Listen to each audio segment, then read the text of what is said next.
Okay, looks like it's the beginning of another day of BBFL Mascot Simulation. I'm Ethan Leach, welcome back. Let's see what we got. Today, we've got a quadruple header of Mascot games. I'm going to pull it up here real quick. Starting out with 2 elimination games, we've got Chase versus Seth, the Trees and the Hook'em, so that'll be a good one. Followed by James and Bryce, Charlie Cardnyl versus the Fresh Superfrogs. Cardnyls coming off a big win over the Knights, while Superfrogs held up for Pete earlier. Trees also a close game with Herbie Husker, and Seth blew out Space Force Coast to Coast in their elimination game back last week. So then we'll be hopping up to the winners bracket, where we'll have Stu versus Evan in our quarterfinal. Both coming off of high-scoring games. Only one of them was close, though. And finish of the day around 3 p.m. will be my team versus Mykyta's Red Hot PDs, who we both only have been in one game so far, but it is double elimination, so that's how I determined it to be fair. Poké Boomer surviving a close call against the Superfrogs as well. PD's absolutely demolished Charlie Cardnyl. So let's get rid of this. Got my coffee. Get us back to our. Oh no, I'm at this side. Right. Back to the shoe.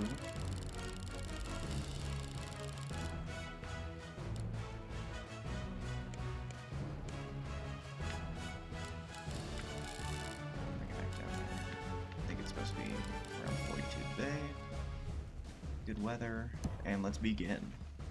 The first of our 2 elimination games today.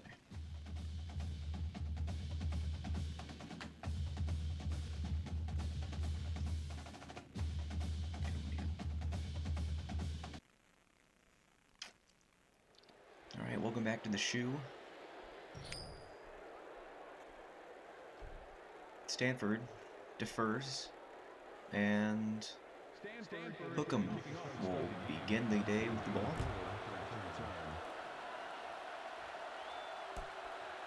Hook'em whomped on. What was it again? I already forgot. On Space Force earlier.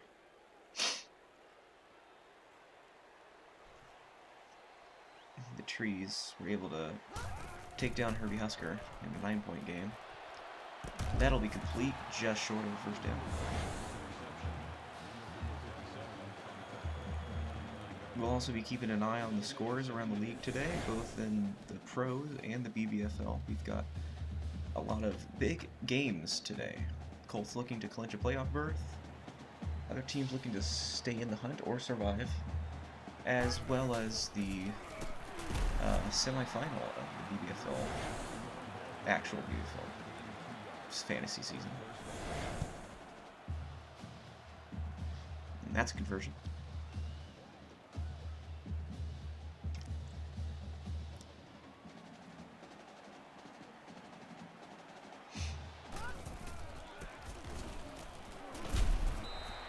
Takes it through the middle for another 5 yards or so. I actually began recording before the start of the game for once, so that's new.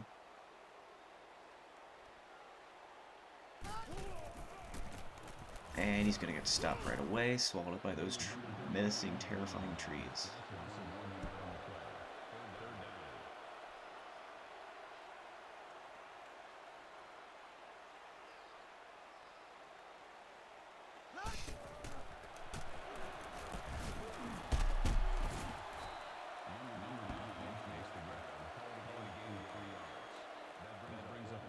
And they're going to be stopped there. 4th down, and Hook'em forced the punt. Gets no blocking there, and fucking dies. That is a dead man. And a tree costume.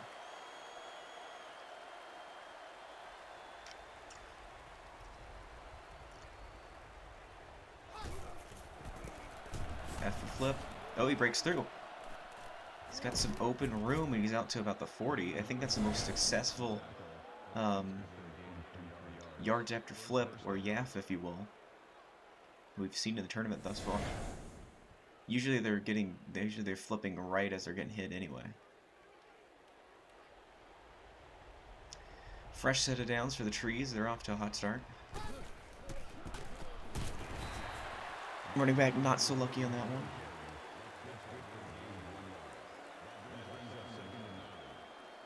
Checking all my levels. Looks like we're good.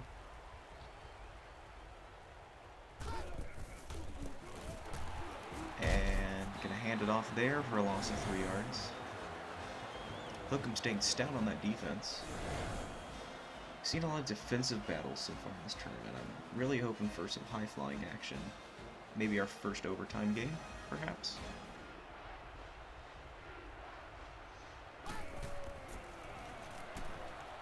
And he's gonna get sacked.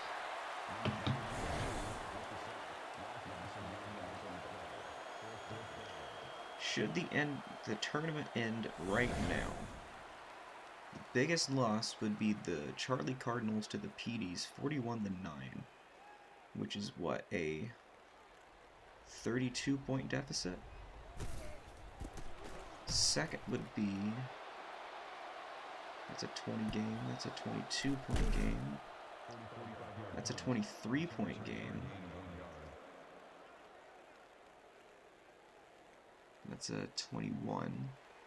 So, right now in the Toilet Bowl, it looks like it'd be Charlie Cardnyl versus Big Red Knights, a rematch of Tuesday's game.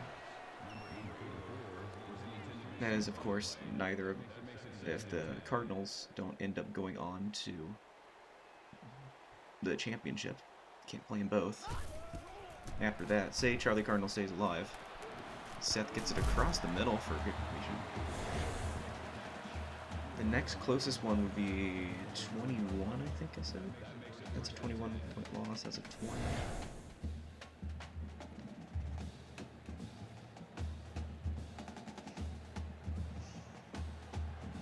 Yeah, the next closest would be the Stubborn Ducks, who lost 34-13. Ooh, he airs it out. He's got his man, but he's out of bounds. Oh, okay. We've got our first review. Menacing tree, and he was out of bounds, yeah. Sorry, Hookham. After review, call on the field is overturned. What? That counted? It looked like the back of his foot was already out. Oh, whatever. Get some ref ball in here early. Oh, followed that up with a fumble. Recovered, though, by Hookham.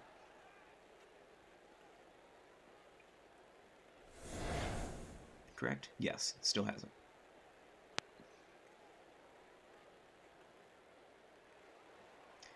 So, ends up getting him 9 yards on the play.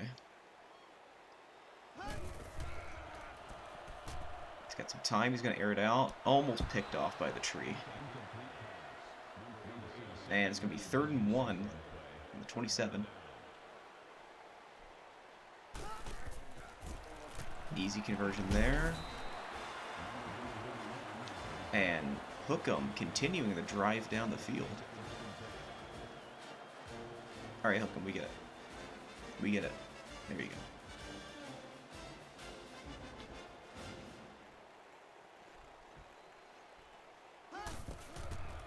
Plenty of time in the pocket. Finally gets his man for 2 yards. Good job there, after all that time.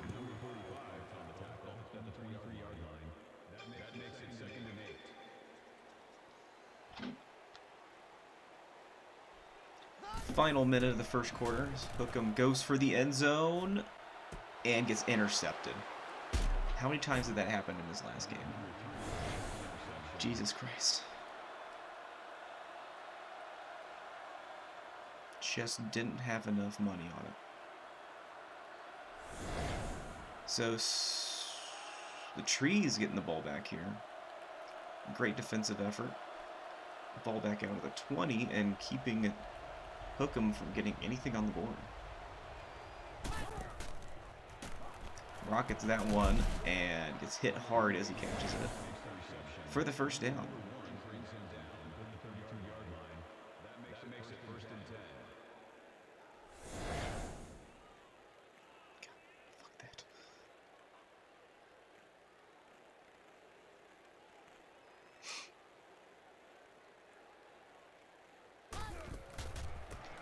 Handoff and dropped in the backfield.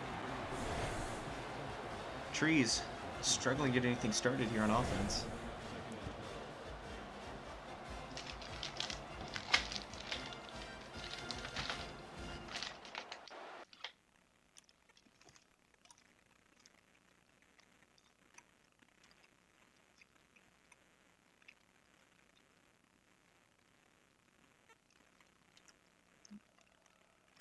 Throws that one away. That's going to be 3rd and long with 4 seconds left in the first quarter. Oh, audio stop. Hold on. There we go. That was weird.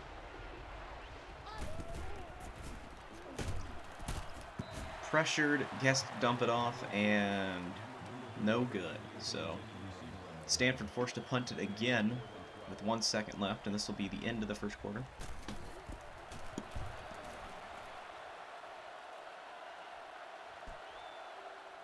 Oh, he fumbled it. And he's able to get it back. Ooh, that could have been dangerous. We're scoreless after 1 quarter of play here at the Shoe. Damn it, it froze again.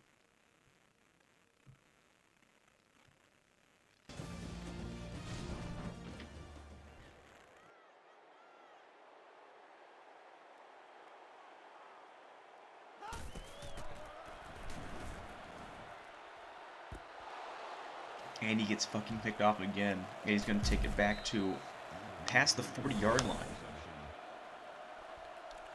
What are you doing out there, Hookem? That's 2 interceptions.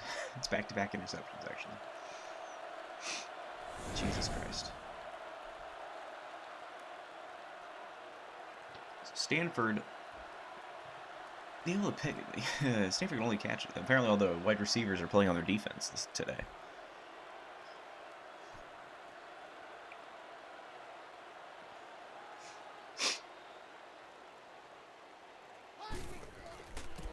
It off.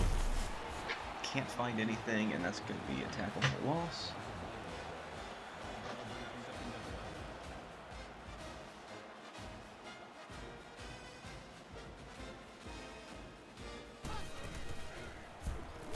Oh, he fumbles it. Oh no! Hookem got the ball back.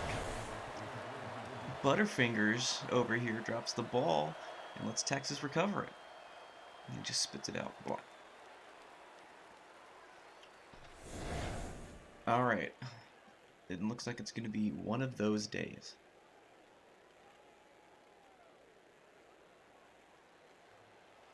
Fumbled on the sack.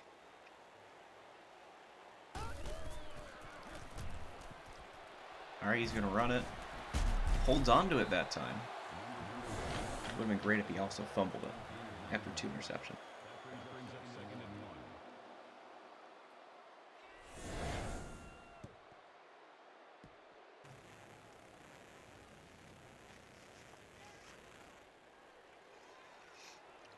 Second and 1 for Hookem. Sticking to the pass, doesn't get it off in time. And it's going to be back to 3rd and 9. Once again, 3rd and long for Hookem.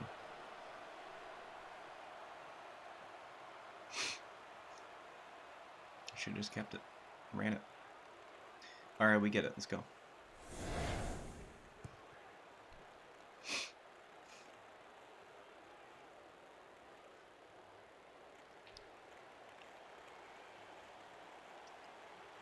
Hookem looking for the conversion here.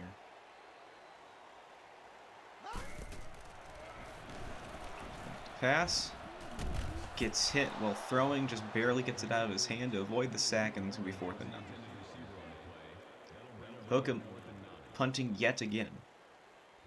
And neither team getting in. Ooh, that was almost blocked. That's going to go out the back of the end zone. Trees with another chance on offense. Had the ball twice already and done nothing with it.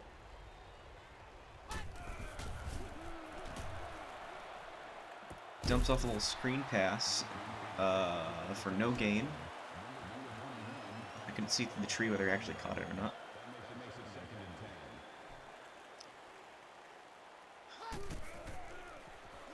It's time, throws it. He's got his man. And it looks like his own guy tackled him there. Let's see what that looks like. They definitely look like a same team. Nice team kill, idiot. Either way, first down for the trees. Oh, God. The quarterback was just eating out the ass of the center. Nearly picked off.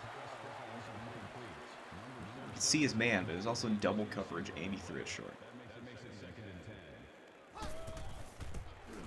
And that went nowhere. So now it's going to be 3rd and long. This time for the trees. 3rd and 15. Jesus Christ.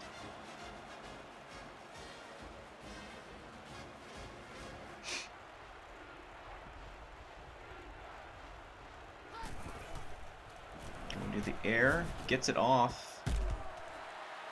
Pass broken up. Going to be 4th down.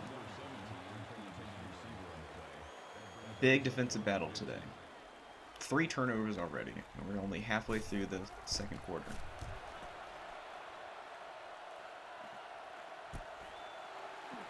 Taken down just outside the 40. And let's see if Hook can put some points on the board before half.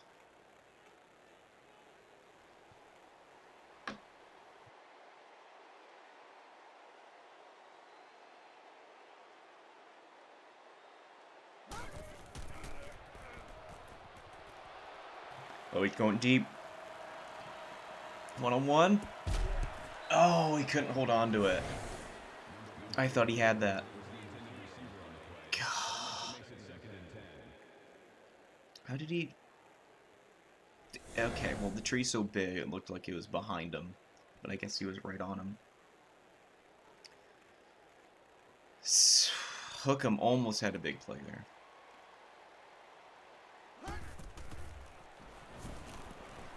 Alright, gets that one off for about 5 yards.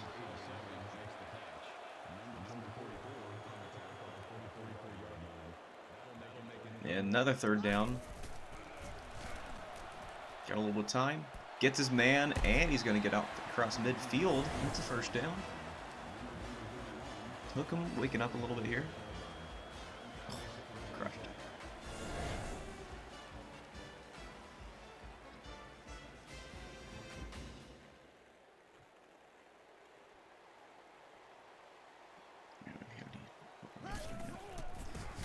Handoff. Short gain. Now we're under 2 minutes. Hookem using his first timeout. Oh, nice.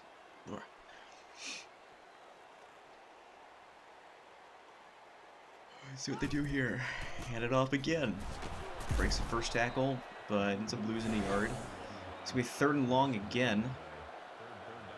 Hookem really wants to use his ground game, but it's not going anywhere.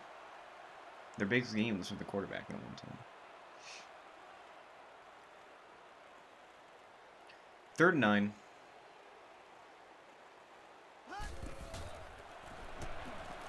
And gets hit while throwing again. The exact same thing that's happened in the last 2 drives.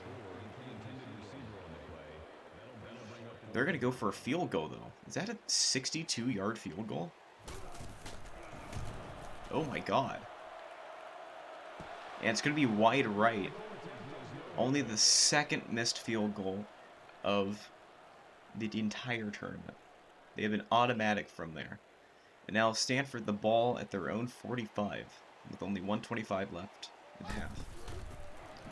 I think that was a 62-yard attempt. So Good on him for going for it. Which would have tied the tournament record. And was 1 yard. Oh, he's going. He's going. He's got it.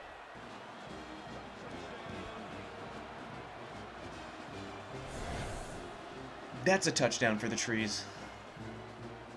Got out in front of his man, and he was gone.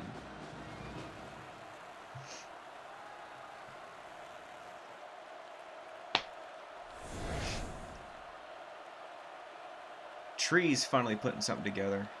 Able to break through that Texas defense. And it's good. Trees on top. 7-0 with 1:13 left in the first half.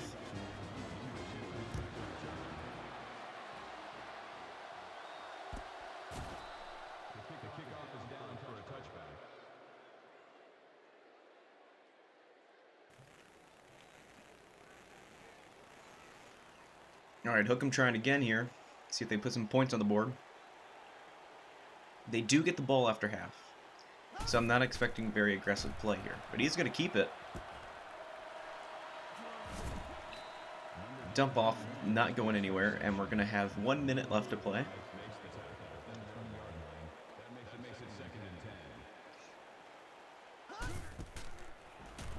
Gets that one off and completed for 3rd and 1.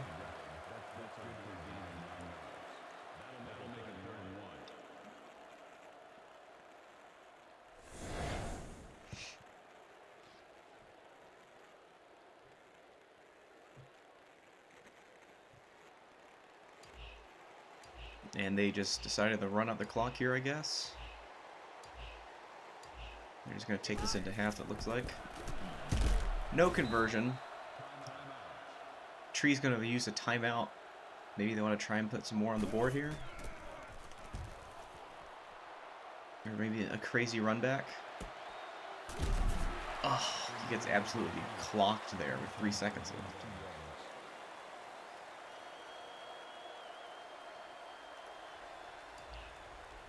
And what are they going to do here? Run up the gut, and that'll end the half. After 2 quarters of play, Trees strike first, up 7-0 over Hook'em in this elimination game in the BBFL Mascot Tournament. Chase looking good so far. Big defensive battle with Stanford. First one to be able to come up with anything on the offensive side of the ball. As the Trees are going to get the ball back after the half, so I was wrong there. Let's see if they can extend their lead. Hook'ems needs another defensive stop. Try and keep it at a 1-score game.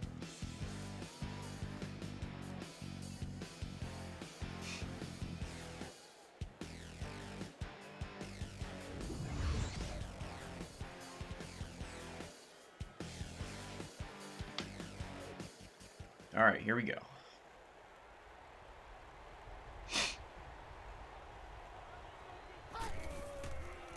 Starting off with a pass, gets it there and holds on to it. Those guys keep sticking their hands in their mouths.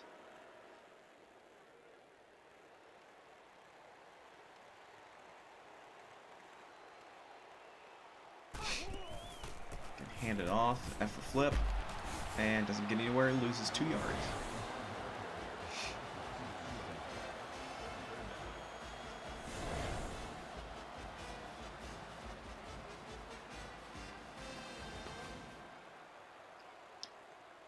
Third and 5. Let's see if the Trees can pull anything off here. Keeps it, throws it, and he's going to be short of the first down by 1 yard. At least he got that pass off. Stanford's not getting much done through the air, and every time they try to run it, it barely goes anywhere. So let's see if they're able to pull anything off here. And they're going to punt.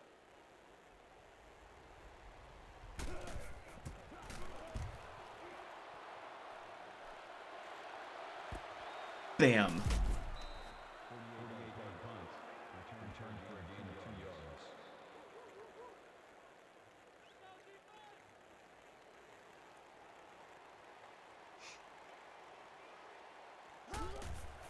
Hookem with the ball back again. Has time. Finds his man, gets out over the 35, almost to the 40. For a first down.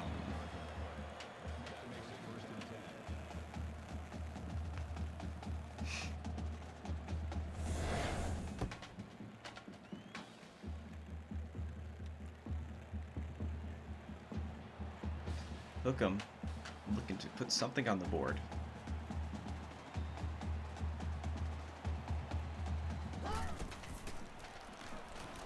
Gets that one off, and he's going to run it up for about 6 yards.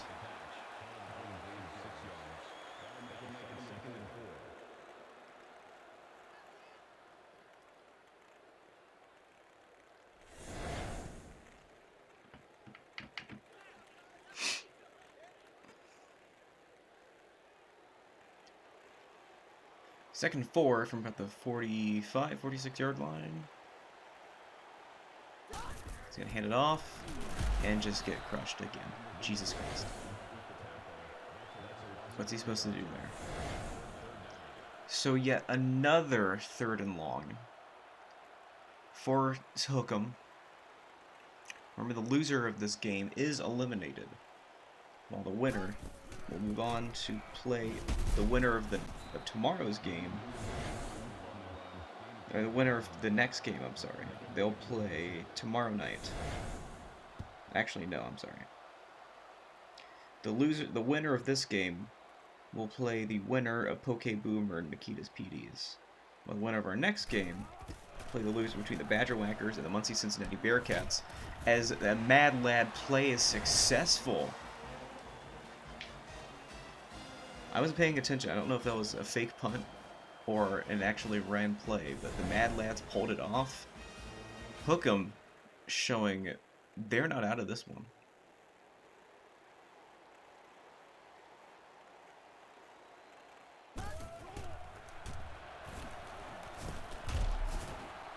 Short completion across the middle.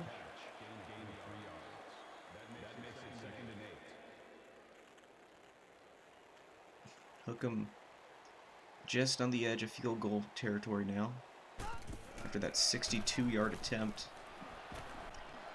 And that's damn near picked off. 2 for 7 on 3rd down. Jesus Christ. They've already had 7 third downs. It's just sad. He's got the time and just threw it straight to the goddamn tree. I don't know what he's doing there. 4th and long. I doubt they're going to go for it again. See if they bring out the kicker. And they do. This looks to be about a 57-yarder. It's got the distance. And that one's good. 58-yarder.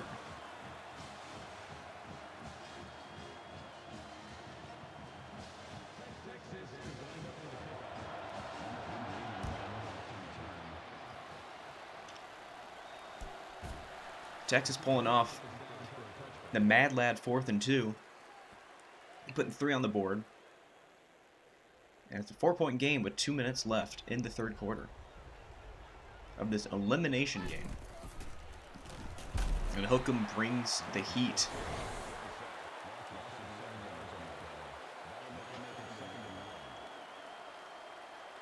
Hookem coming up with some fire and some vinegar after the first half. They know their season's on the line.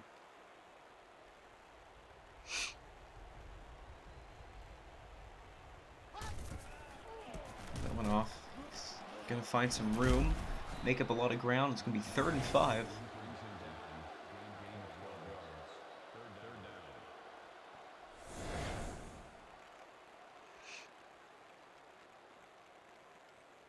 And here comes Stanford. 3rd and 5.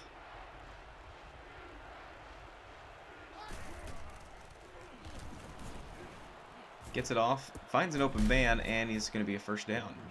Just shy of the 40-yard line. And the trees keep the drive alive.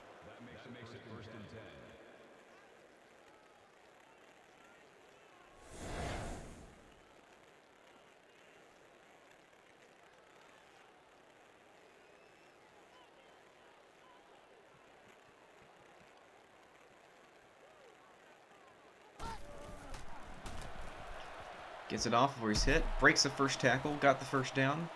And a little more. He's out into Hook'em territory.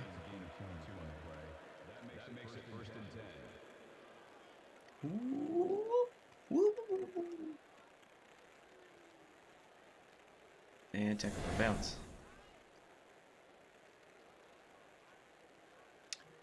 At the 40.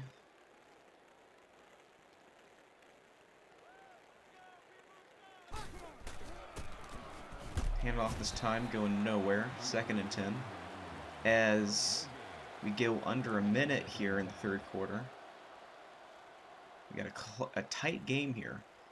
Not as high octane as I was hoping for. Big defensive battle, but it is still a very close game. It can go either way still. Trees, 2nd and 10. Quarterback keeps it. Picks up a couple yards. Didn't like his options, just went for it. And once again, Hook'em facing 3rd and long.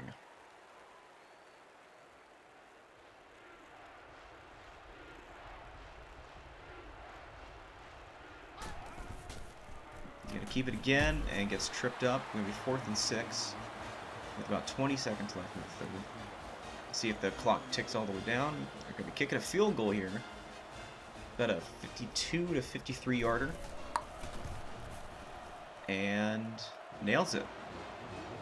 3 ball on the board for Stanford, and it is once again a 7-point game. That was a 52-yard kick.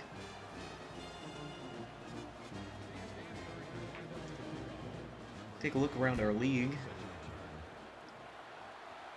In the BBFL playoff semifinal, Kelsey's currently beating James 43 to 27.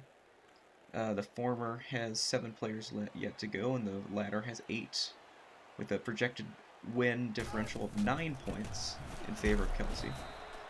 Versus the Boobs division runoff between Seth and Mykyta, who Mykyta's winning 137 to 7.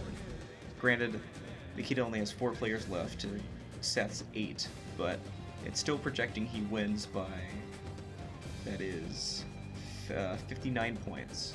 Alvin Kamara with 59 fantasy points, Gaskin 33, and Kyler Murray with 19. So keep an eye on those as we later in the day as we get into those.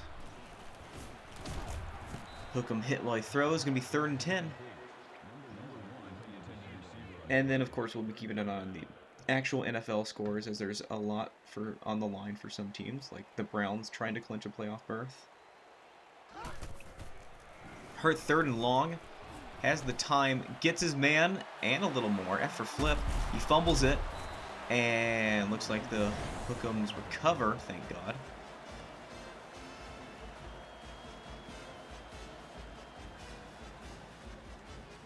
That one didn't come true, so Baltimore plays today. Cleveland looking to clinch, Colts looking to clinch, Chiefs looking to clinch a 1st round bye. Sears looking to get the division as he's tackled for -4. Tennessee looking to clinch the division and a playoff berth. If Tennessee wins, they're in. Or if Miami loses, which that didn't happen, or Baltimore loses, so.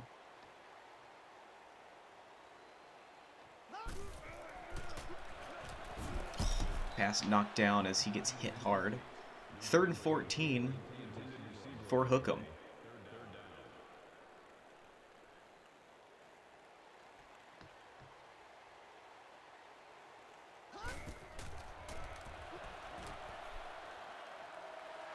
And that's nearly picked off by the trees. 4th and very long.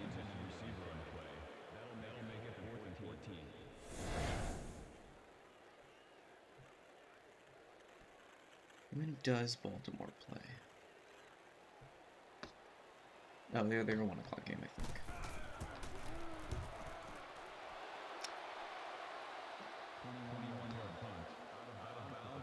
Giants and Ravens at 1, so if the Giants can pull off the upset, that'll really shake things up around the playoff hunt. Trees with the ball back as he makes a spinning catch to get out into Hookem territory, about to the 45-yard line. Actual games we got on the docket today: Giants at Ravens, Browns at Jets, Bears at Jags, Falcons at Chiefs, Bengals at Texans, and Colts at Steelers for the early games, as he was out of bounds catching that one. Those are really our most pertinent games, and this will be the one that we'll see begin, hopefully end, during our stream today. As he tries to, he only gets 1 yard off of that. As we near 3.5 minutes left in the game, Hookem needs a big defensive stop here. They can pull that off, still keep this a one-score game. This Tree throws that one away, and it's going to be 4th and 9. Now we're in interesting territory here. They could go for a long field goal. You could punt it away if you're a coward, or you could go for it and give them maybe 10 extra yards of distance. You go for the coward's play, and Hookem will take over at the 20-yard line with 3 minutes and 24 seconds left in the game. And it looks like this one is heating up.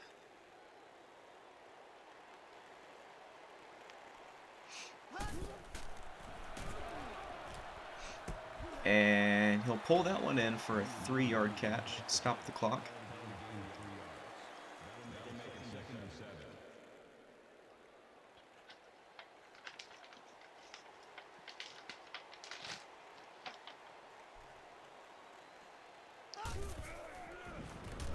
Throws it. What the hell? Wait, what? Okay, well, I literally can't see the catch because of the trees, but Hookem. Big heads-up play there as the clock hits 3 minutes left. He's going to hand it off there and swallow it up for a loss of 1. Hookem keeping this game interesting.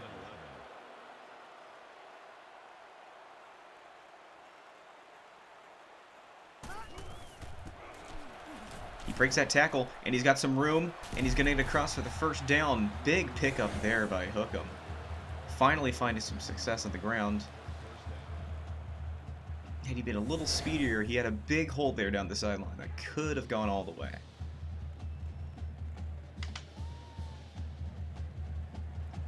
Hookem driving right now. 2:30 left in the game. Sacked. Loss of 8. Jesus Christ. I'm going to hurry up here. We are more or less in 4-down territory. You can maybe hope for a defensive stop with your 3 timeouts left, but you like to keep those options open. As a completion goes down the sideline, picks up 13 yards there. And it's going to be 3rd and long at midfield.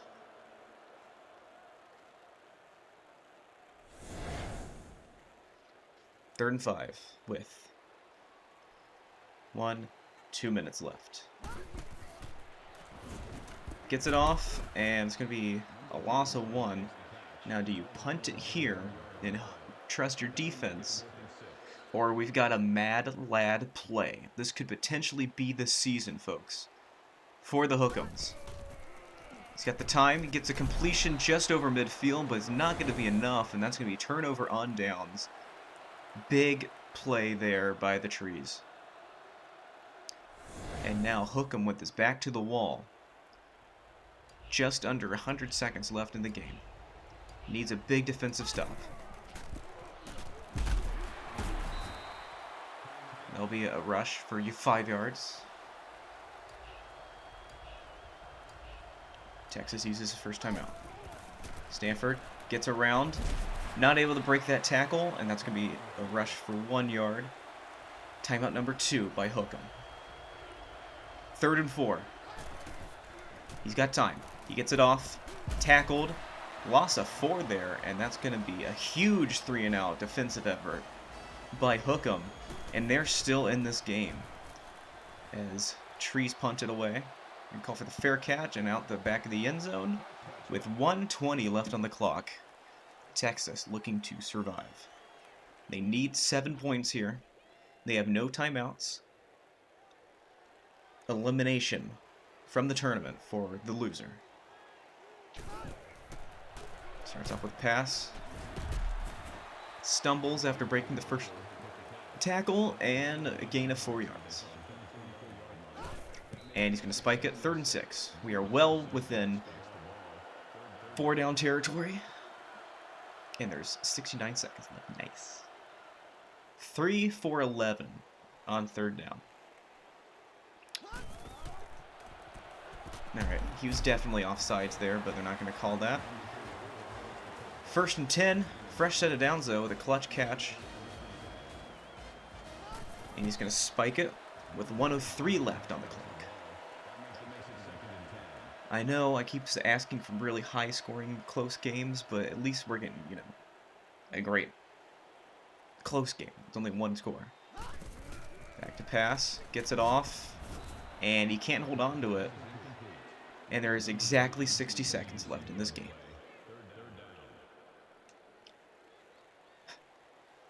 Hookem only 4 for 12 on 3rd down today.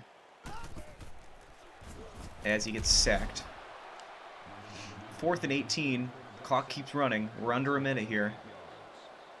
And they gotta hope for a miracle. Season on the line right here. He's got time. And he gets picked off. Oh no. And that's gonna do it. Oh, you hate to see it. About the most disappointing way you could end a season. At least it wasn't a pick 6. Trees gonna survive this one. Kneeling it out.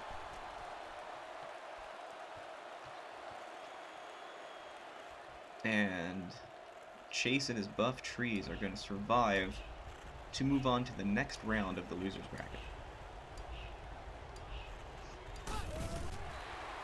And that's going to do it. Your final score here from the shoe. Trees 10. Hookem 3.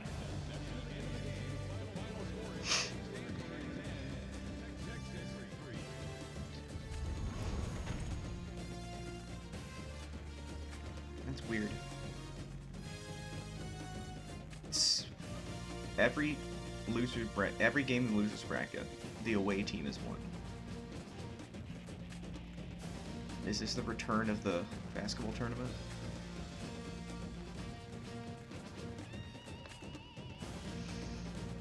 I'm sure it's just a fluke. Alright. Final score from the shoe. Buff Trees 10, Seth's Hookem's 3. And he will be going home.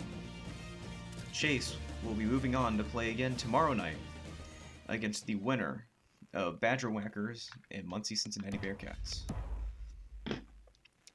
And I will see you guys again at the top of the hour for Game 2, which will be James's Charlie Cardnyls and Bryce's Superfrogs. We will be back.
Okay, welcome back for game 2 of our quadruple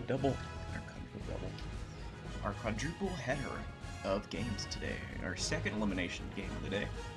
We've got Charlie Cardinal from Ball State, I totally said Ball State, not Louisville, versus the Superfrogs. It's James versus Bryce in a matchup for the ages. Winner moves on to play again. Loser is sent home forever. Let's get back to the shoe.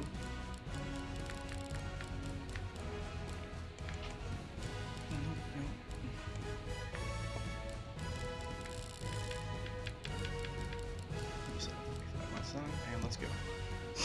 Let's take a look around at some of the playoff scenarios. Primarily, we're looking at the Colts, of course. They clinch a playoff berth with a win today and a Baltimore loss or tie. Baltimore is playing at home. At home? Yes, at home against the Giants. Miami won, so that doesn't work. And if Indy ties and Baltimore loses, that's our scenario for the Colts to get in, as Charlie Cardinal kicks away to start the game.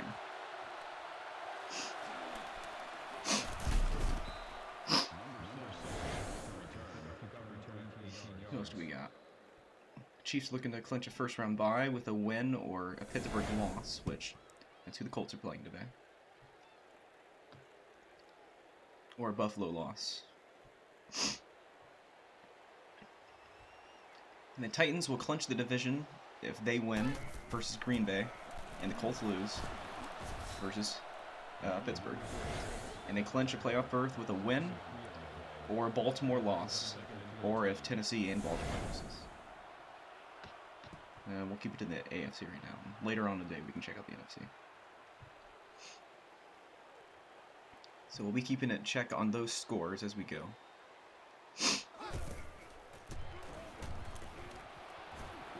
Superfrogs. He pulls that one in for a catch of 7 yards. We got a lot of people in the chat today, so this might be a record. Is that 7 people? So thanks for coming out for this dumb tournament. You're also going to have to deal with me eating a little bit of a light lunch, because I didn't get to eat all of it during the break, so. It is some easy mac with sriracha. And that's not going to be enough for first down, 4th and 3. Charlie Cardinal with the first defensive stop of the day.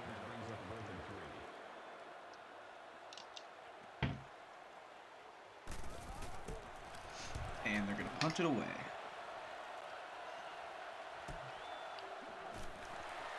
And Charlie will get that up to about the 30-yard line.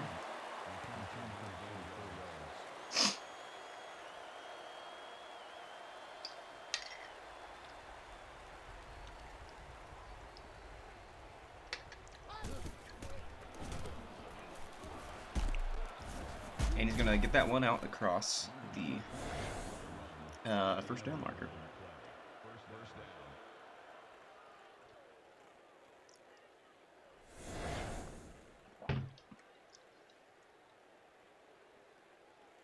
Yeah, he definitely just dropped the neighbor.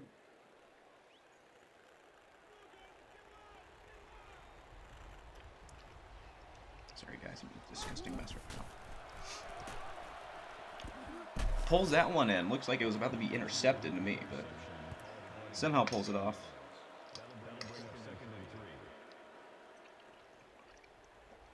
Cardinals. Charlie Cardinal moving the ball. F for flip, and he's going to go down the backfield for a loss of 4 there.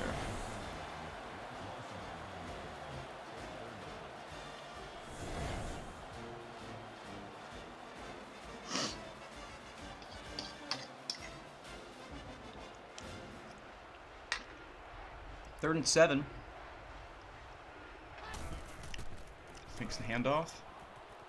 And gets picked off across midfield.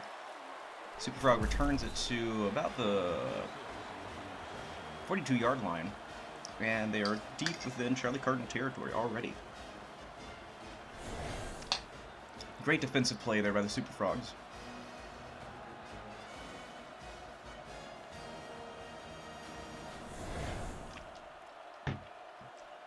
And maybe this will be the game that is the high-scoring, high-octane game that I've been waiting for all tournament. With time, throws it deep. He's got his man just outside the red zone.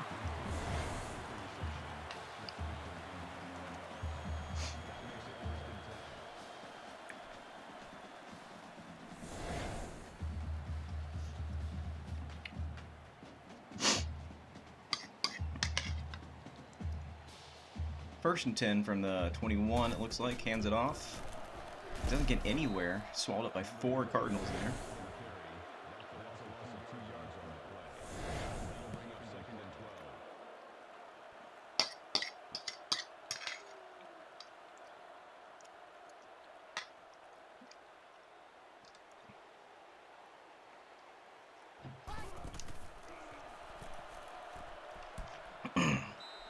Gets a block there, saving the sack, but guy runs right out of bounds after catching it. Unfortunate play there. And it's going to be 3rd and long.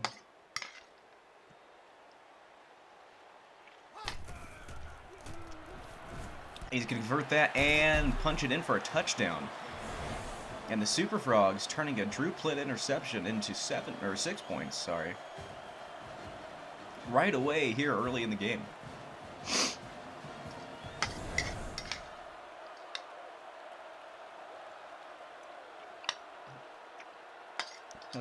23-yard reception for the touchdown as he fought to break the plane, and that'll make it a 7-0 game.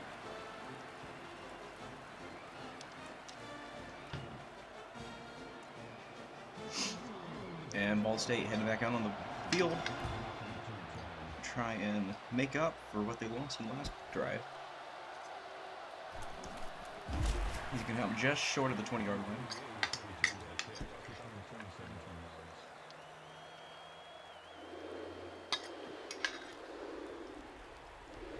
Reigning MAC champion, Ball State out on the field here. Oh no, he fumbled it. And they scooped it up. And Drew Plitt's going to pull him down there at the 6-yard line, but that's 2 turnovers already, giving the Superfrogs great field position well within Cardinal territory. And you just hate to see it so far.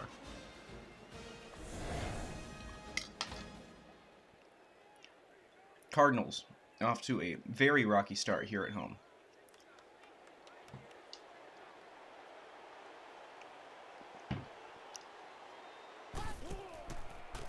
They bring the heat, and it's just enough to keep him from breaking the plane there. 2nd and goal from, it has to be like the centimeter mark. Like he barely got that off. And he's got his man in the corner. Camera went wild there, and that's another TCU touchdown.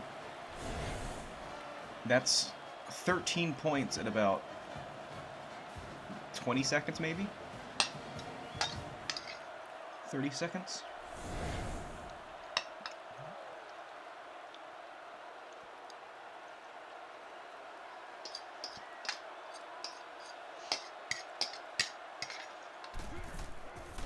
And it's going to be good for 14. And these Superfrogs are looking fresh today, ladies and gentlemen. Don't worry, I'm almost done with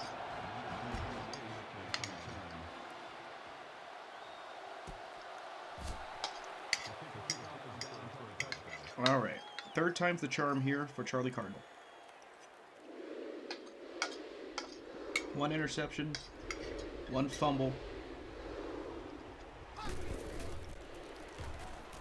And that's a sack. I was about to say, the only thing they haven't done yet is a safety, so.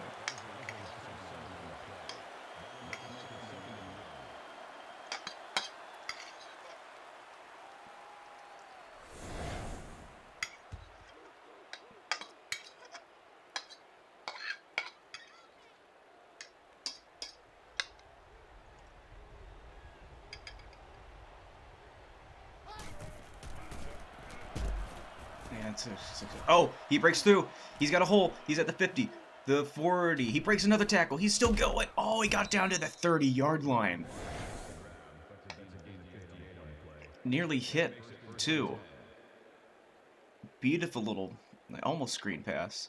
get some great blocks, and he just found a hole and went.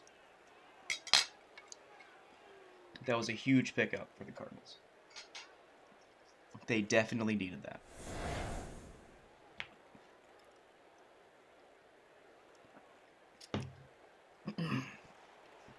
Excuse me. All the way down to the 29-yard line.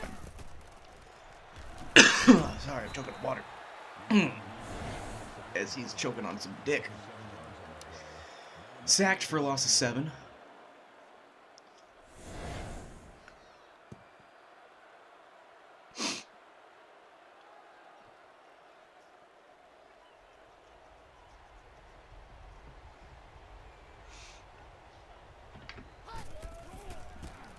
Hands it off there. Gain of 1, maybe.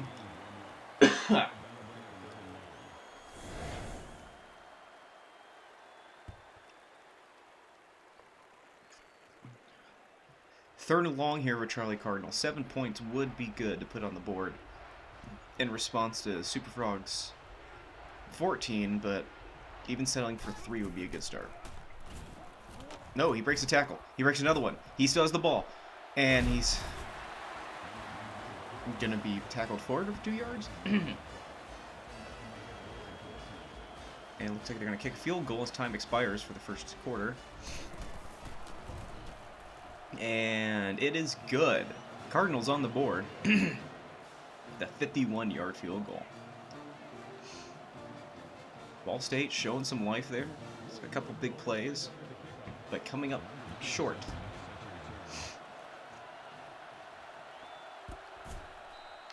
Superfrogs will kneel it there. And this will be the last play of the first quarter.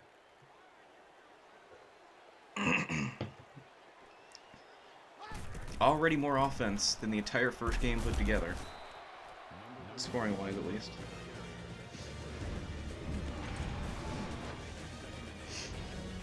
Buff Trees took down Seth Hookums 10-3 in our opening game. After 1 quarter of play, it's Superfrogs 14, Charlie Cardinal 3.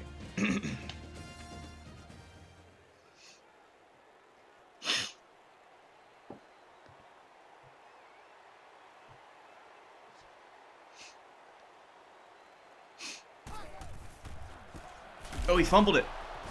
Charlie Cardinal kept it. He's going to scoop it. He's going to go.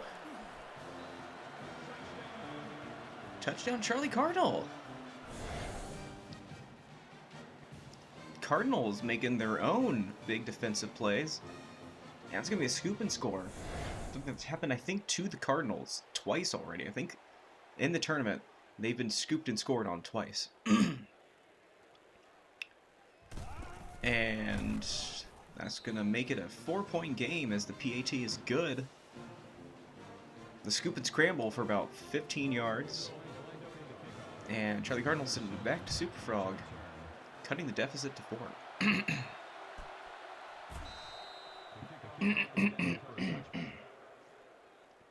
Both teams bring their A game today, finally. Elimination on the board.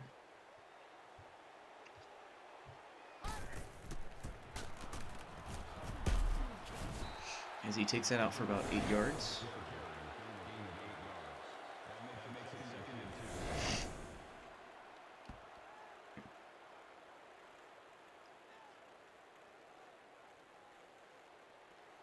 Colts are already up 6.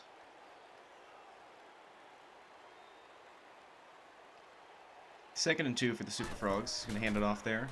Finds a hole, keeps going, breaks a tackle, and the last man's able to bring him down just past the 45-yard line. He was the last man to beat there.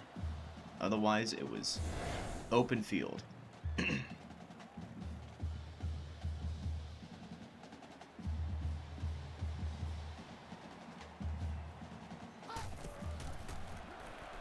going to keep it there.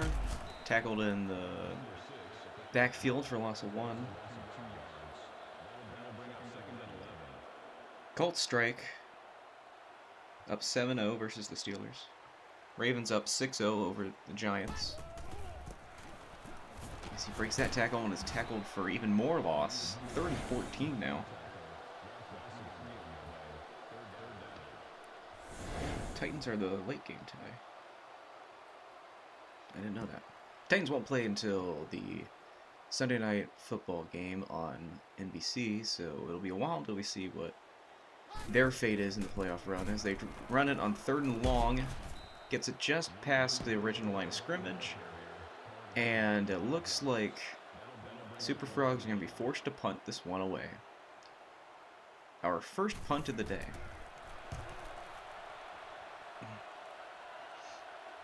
That one goes out the back of the end zone for a touchback. 3:24 left in the second quarter. Ball State scoring 10 unanswered points to TCU's 14 off an interception and a forced fumble. Charlie Cardinal then kicks a field goal and then scoop and scrambles for a touchdown of their own as he's tackled in the backfield for a loss of 2.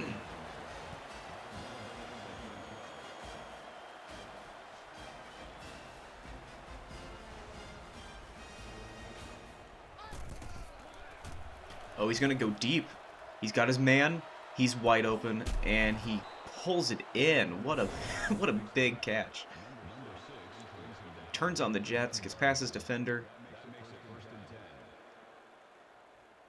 Almost gets out of that tackle, and he's going to be well into Superfrog territory with just under 3 left in the second quarter. Going to be right at the 32-yard line. And he's going to keep it, option, and he's going to pick up a couple yards there. Good heads-up play there by the QB, Drew Plitt.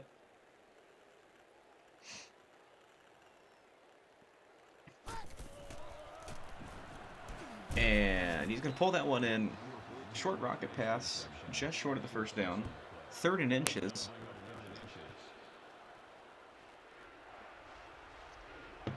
Charlie Cardinal finally on the move. Great completion there, gets past his man, and that's going to be another touchdown for the Cardinals, this time on offense. Drew Plitt throws it for about 30-yard strike. And Cardinals lead for the first time today. 16-14, looking to go up one more. 22-yard reception, I'm sorry. And it's good. MAC champion Ball State now on top by 3 here with 2 minutes left in the second quarter. And we've got ourselves a game, ladies and gentlemen. Superfrogs going to take this one out to just past the 20, maybe the 22, 23-yard line. And that's where Superfrogs will set with just over 2 minutes left in the half. And I already forgot who gets the ball after half. Knocked down. Great sack there by the Cardinals. Just completely walloped. Charlie Cardinal, after a slow start, 2 turnovers that turned into 14 points. Now red hot, 17 unanswered. As he's going to get tackled for another loss, 3rd and 19. Cardinals burn their first timeout, stopping the clock just under 2 minutes. Looking to put some more points on the board maybe before half. Got to stop him here. Go for the option and gets back 3 yards as Charlie Cardinal burns a second timeout. And the second time in a row, Superfrogs are forced to punt. And they should be able to set up a pretty good field goal, or pretty good field position. That's what I'm trying to say.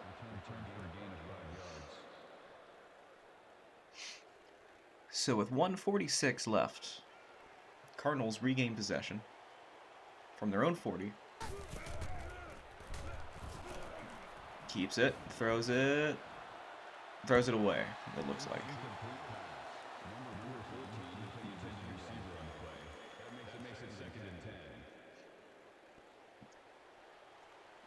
Looks like they are trying to strike here. Gets that one across the middle. 3rd and 7.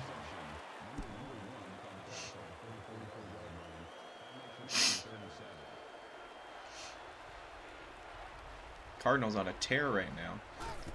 17 unanswered points as he gets sacked. Good response there by the Superfrogs. Showing that they're not out of this one yet. Charlie Cardinal forced a punt.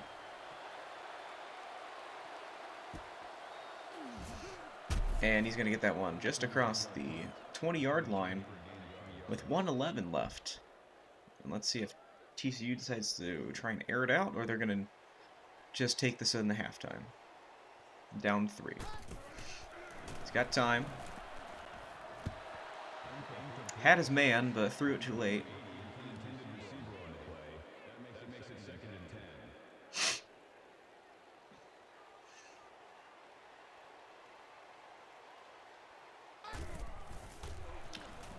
Throws it. He's got his man wide open. Gets out across midfield with just over a minute left. Great little pass there by the Superfrog QB. As they run the hurry up. Gets it off. Another beautiful catch. Another first down, and they're going to be down at about the 33-yard line. Keeping on the hurry up. Only one timeout left. Want to keep that. And he's going to catch that one and just step out of bounds. And just like that, it's first and goal for the Superfrogs with 53 seconds left.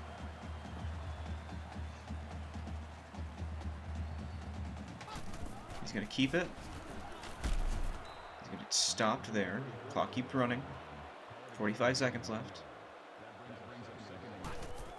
He's going to throw it this time. He catches it one-handed, dives into the end zone for a touchdown. Look at this one-handed snag if they show it. Nice. So nonchalant. And Superfrogs, with the response to Ball State's 17 unanswered points, looking to go back up by 4. Quick drive down the field. PAT's good. 6 plays for 76 yards. Only 31 seconds off the clock. Leaving 40 for the Cardinals to work with. Needle one out. Let's see if they decide to go for anything here, or if we're just going to walk this into halftime.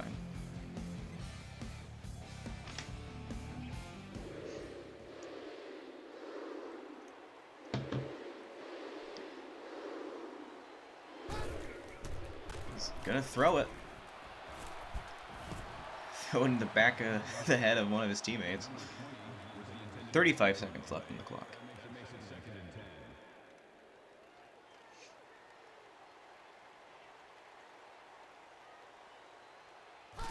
Alright, he's probably buying time to get it down well under the play clock, so they can just run out the clock here on 3rd down. Good spin move, but can't get anywhere. 3rd and 4.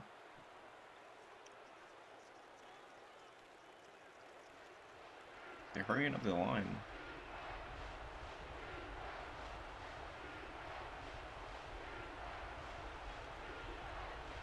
Yeah, they're gonna run out the clock.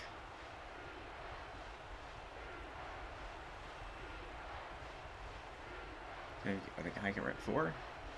They are. They're gonna go deep here. Final play of the quarter. He's got a man deep. He drops it. Almost pulls that one in. So that's going to end the half there. After 2 quarters of play, it's Ball State's 17, TCU 21 in this elimination match. Boy, is this a good game today. Win or go home for both of these teams. A lot of big defensive plays early on, followed by a lot of impressive offense, I should say. Down the stretch as Charlie Cardinal takes over with the first possession of the second half. That is, there are 21 points in this game so far off turnovers. 14 of those in favor of the Superfrogs and 7 in favor of Charlie Cardinal as we begin the 3rd quarter.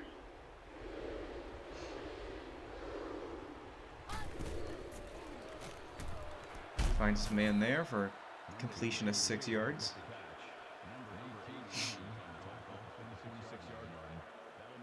Hello, generic coach.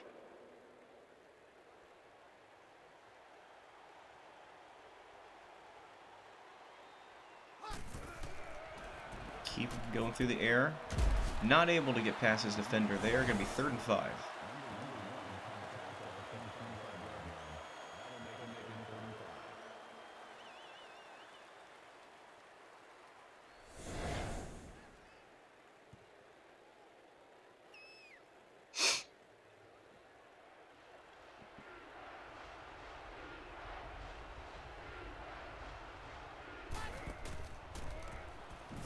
And he's gonna, oh, he couldn't hold on to it.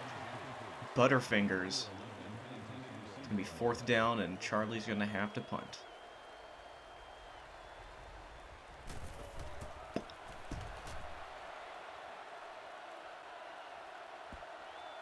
Well, his blockers just avoided that one guy. TCU taking over at the 35-yard line. See if they can add to their lead here. Struck right before half. Go up 4 after flip, and he's swallowed up by about 80% of the Charlie Cardinal team.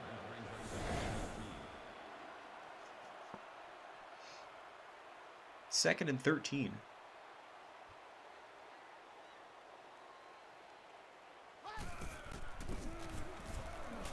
Finds a bit of a hole there, gains 5 yards.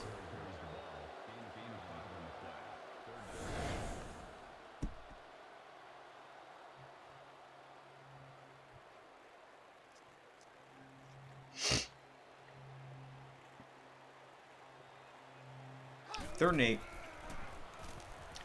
Finds his man, gets to midfield. And Superfrogs have only dropped 1 pass so far. Good game out there so far. He's going to keep it. Goes for the option. It's a fumble. And Charlie Cardinal scoops it up. That's the 2nd time this has happened. This time it was while the quarterback was getting hit, so Drew Plitt and the MAC champion Cardinals march back out there in great field position as they're going to go for their own option. Doesn't drop it, though. 2nd and 12. Big heads-up defensive play there by the Cardinal defense. Fell on the ball and looking to either carve into this deficit or take the lead back.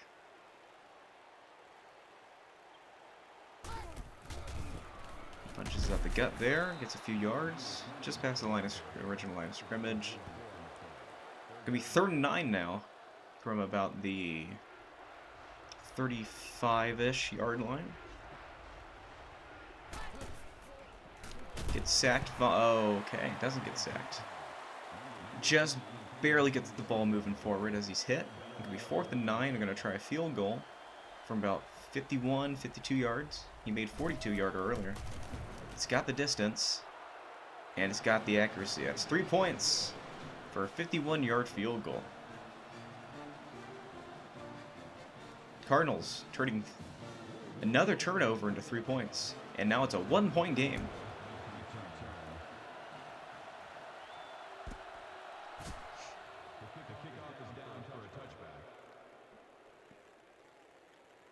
Superfrogs looking to once again try and get something going. The offense has stalled out a little bit. There's they had that great drive down the field at the end of the half as he gets sacked for a loss of 8. But since then, they've been embarrassed by that fumble that was recovered by the Cardinals. And it's going to be a sack for a big loss.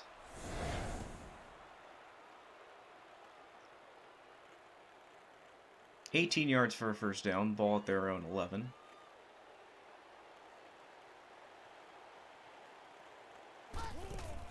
Gonna hand it off there, and he's gonna swallow it up again. Got 2 yards out of it, but it's gonna be 3rd and very long.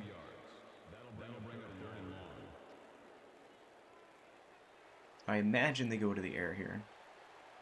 They might run it to keep it safe. Nope. He's gonna belt it. And the guy's going to pull it in, and he breaks the tackle.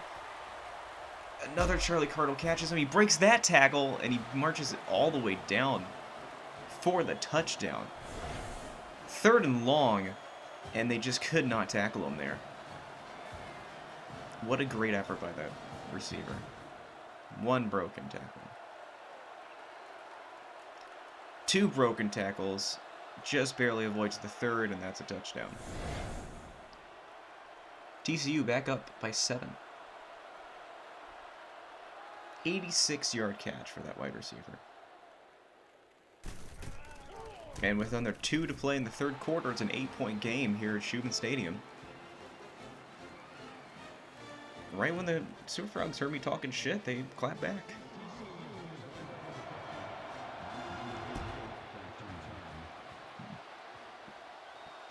Cardnyls with the ball back again. 1:53 left in the 3rd quarter.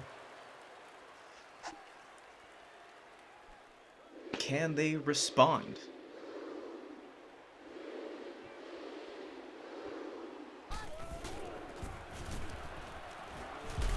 Gets out around his defender. 2nd and 5.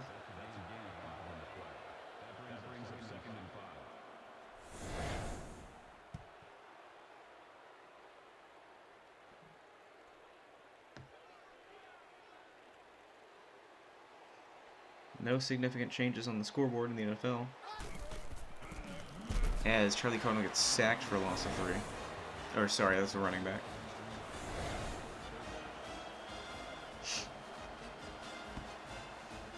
TCU's defense stepping up here, trying to keep this momentum going. He's got a little bit of time. Pocket collapsing, and he's going to get sacked again. Well, sacked. 4th sack of the day. It's going to be 4th and 15 as we approach a minute to play in the 3rd quarter. Ball State forced to punt it away again. TCU's going to have great field position there. F for flip. Breaks that tackle. And taken down just inside the 40-yard line.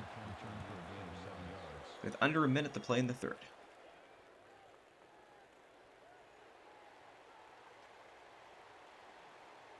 Superfrogs with all the momentum here.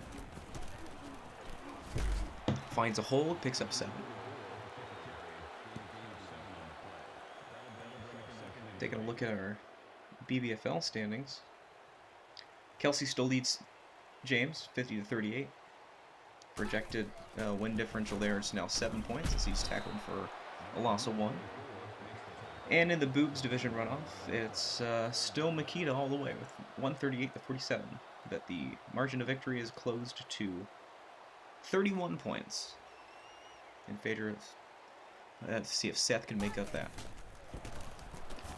3rd and 4, he breaks through in the Ball State territory, and that's a 1st down.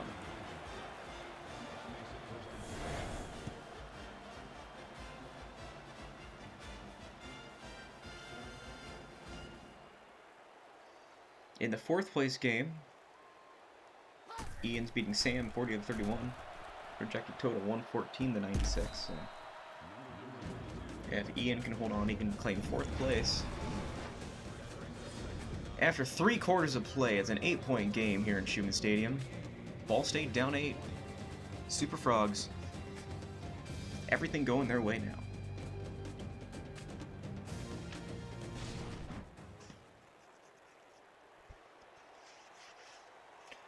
I was not paying attention, so I don't know what down this is. He's going to keep the ball with the fake, ends up getting it, and he's going to break that tackle for a touchdown. What a beautiful execution of a play there. Almost a little trick play. Fakes the handoff. Quick chuck. Defender falls for it, and he's going to break that tackle. Is that the same receiver that scored the 80-something yard touchdown? And now, all of a sudden, TCU is up 34. No, it's a different guy. 34-20. Make it 35.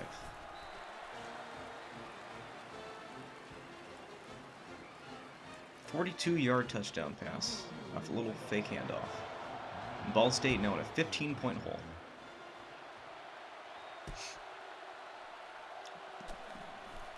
Need to turn it on here. Still 4 minutes and 50 seconds left in the game. There's still plenty of football left to be played. Ball State's definitely starting to feel the pressure now. Going with the option. Hands it off. Drag down. Gain of 5.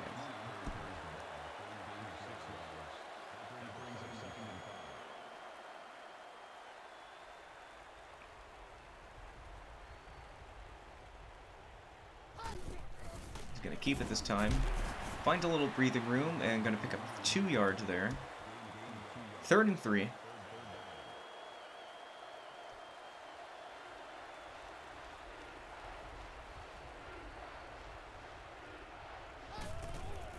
He's going to keep it that time, and they weren't falling for it there. He's going to be tackled for a loss. And it's going to be 4th and 5, as we now hit 4 minutes left in the game.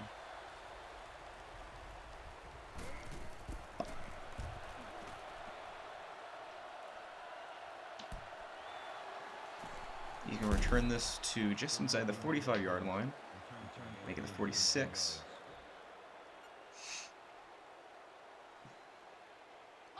Superfrogs continuing to dominate now.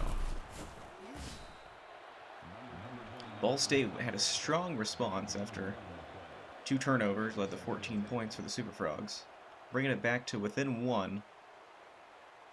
Couple lead changes, but now 3:30 left. Superfrogs are in control of this game and their fate in the tournament. Good stop there. 3rd and 6 coming up.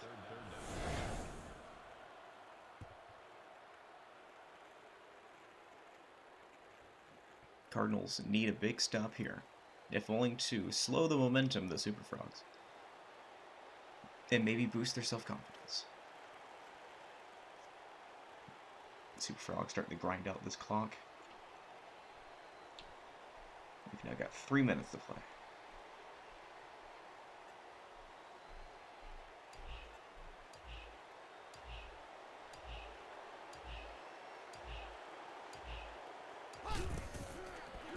He's going deep on this one.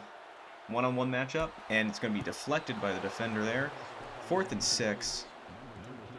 Great play by the Ball State defense there. And they're going to be forced to punt.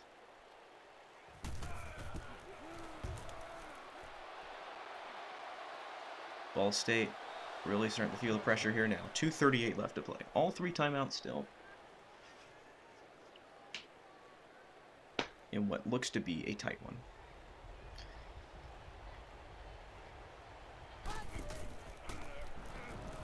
He's got a man deep, and he's going to get picked off across the middle. A risky play, trying to force that pass there. Drew Plitt trying to get the Ball State back in this game, and that's the opposite of what you want to have happen. Receiver makes the tackle immediately, so he's not going to have any chance for a return, but now Ball State needs another big defensive stop and to try to keep them out of field goal territory. 15-point game, 3 points on the board makes it 18, and that pretty much puts it to bed. As he gets stopped for a gain of 4, as we go under 2:30 to play. And Ball State's going to use their first timeout there. Looks like this is where they're going to make their first stand. And he's just going to break through and continues to go. Ball State looking to try and strip the ball there, I think. Gets it down to the 30-yard line. And it might be striking midnight. And the Cardinals run through the loser's bracket. Use their last timeout. They're going to keep it on the ground here. He gets tackled for a loss. It's going to be 3rd and 5 with 2 minutes left. But this might be a little too late. Ball State would need to stop him here, score a quick touchdown, recover the onside kick, and then score another touchdown. And one of those would have to have a 2-point conversion just to tie the game. Superfrogs can run this down to about 125, 120-ish range.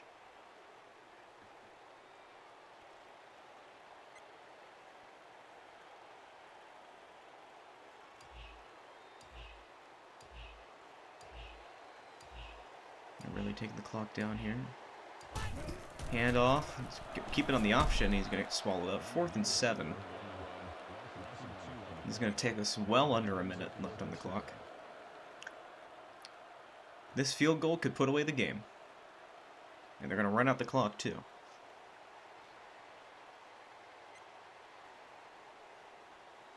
One minute to play.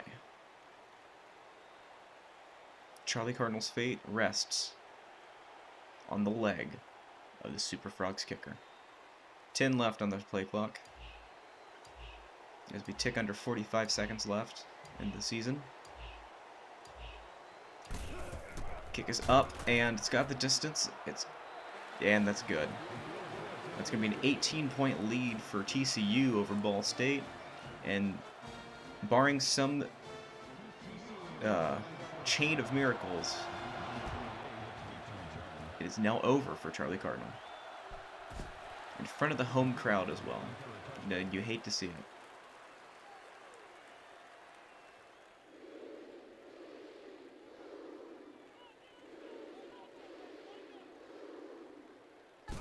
Charlie playing for pride now. You think it's that one picked off as well.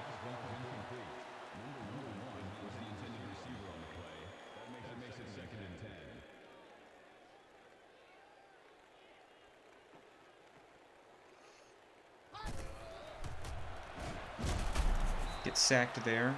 3rd and 15. You might just let the clock run out on this one. Nope, he's going to go for it still. He's got a man wide open. There, he's going to break the first tackle, dragged out of bounds at the 30-yard line. Even if Charlie scores here, he's already one of the 2 contenders for the toilet bowl. So, padding his stats here aren't going to help. But again, we're just playing for pride here.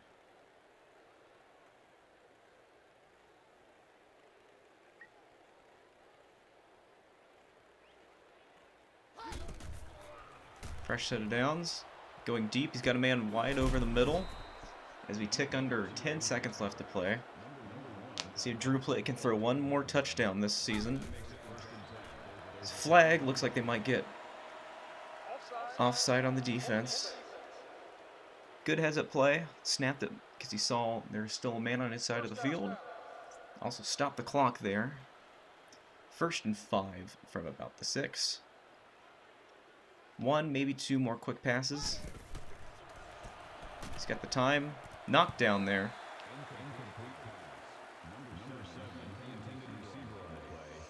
And you got to appreciate this from head coach Mike New. They're playing through to the final whistle. A lot of teams would just kneel it out here. Cardinals, they don't do that. 4 seconds left. They're going to hand it off, see if he can break through. No dice. And that will end the game. A particularly thrilling one here at Schumann Stadium. TCU's going to take away the victory, though. 38-20. Well,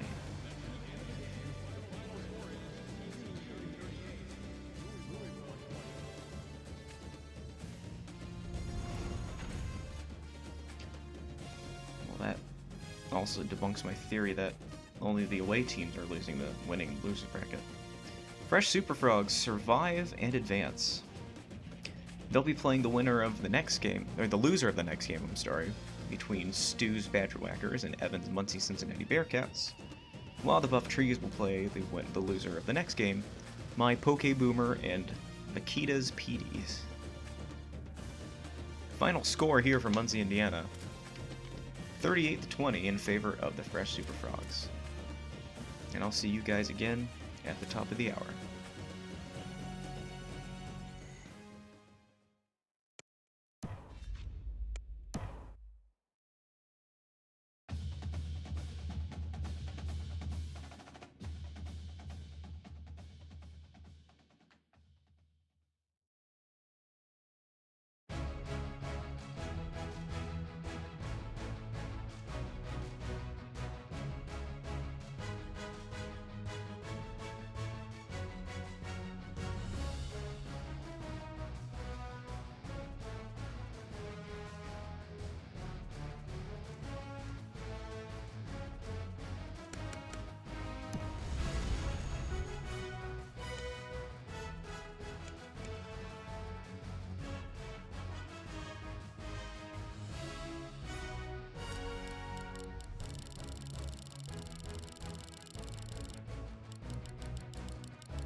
Alright, let's see.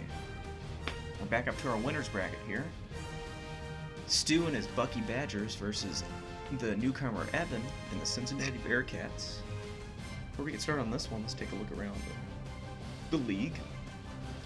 James is making up some ground here. He's now beating Kelsey 53-52, with the projected total still in Kelsey's favor by 8 points. And in the Boobs Division runoff, Seth's making up ground. He's now got 52 points to Mykyta's 139, but the latter is still projected to win by 37 points. Take a look at the NFL scores. Ravens are up 17-0 over the Giants, so that's not good. Colts are up 14-7 over the Steelers. Steelers have their ball out there. Looks like they just received the ball. Let's see. Jets are beating the Browns 13-3, ruining their tank. Bears and Jags are tied. Jags ruining their tank. Falcons in the garbage time of the season, up 7-0 over the Chiefs. Bungles over Texans 7-3. And remember, Colts clinch a playoff berth with a win and a Baltimore loss or tie, or an Indy tie and Baltimore loss. Meanwhile, we get back to our actual game of today. The Badgers and the Bearcats, with a chance to go to the semifinal. Let's get this back to the shoe.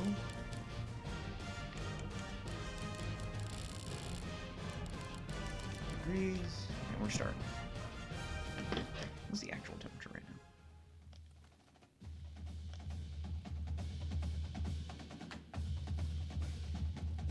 It is 52 right now. They'll be fine. They're tough. Here we go. Badgers lose a flip. Cincinnati will kick off. Wisconsin will start with the ball.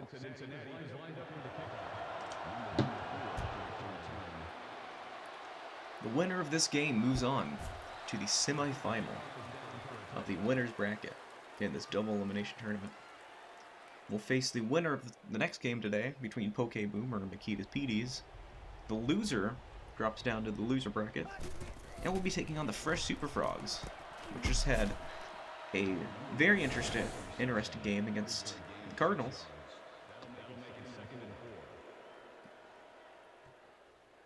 Bucky Badger, winner of the first game of our entire tournament, beating the Big Red Knights 21-13, and then another thriller against Seth's Hook'ems 46-37. So always a high-octane offense there.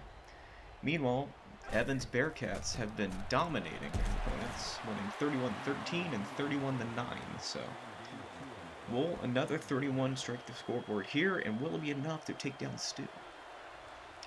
3rd and 2 for the Badgers. And he'll get the first down after a tough hit.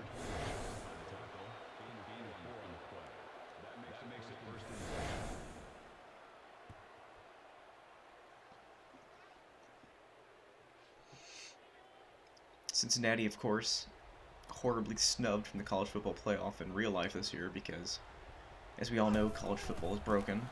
They'll be in the Peach Bowl against number 8 Georgia. They end up with number 9. Definitely, there's at least an argument to be made that Cincinnati belongs in the CFP.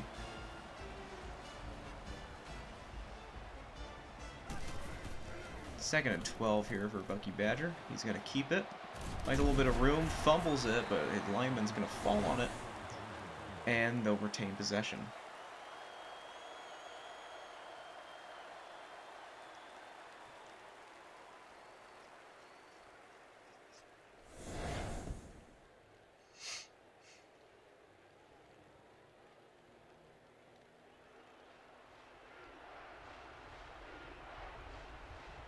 Third and 11. And he's going to throw that one away. And 4th down for Bucky Badger, being forced to punt it away. Not the hottest start for Bucky Badger, but they can't all be winners. And he kicks that one out of bounds pretty steeply. Let's see where they end up spotting it. They'll be at the near the 38-yard line, so pretty decent field position for the Bearcats. On the first possession, tackle for loss. Not a great handoff there. Minus 4 yards there.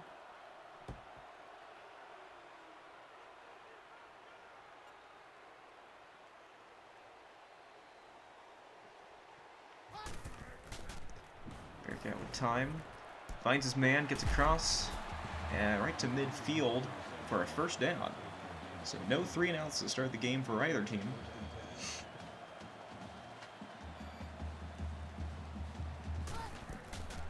He's going to hand it off there for no gain. Bearcats running the hurry up here.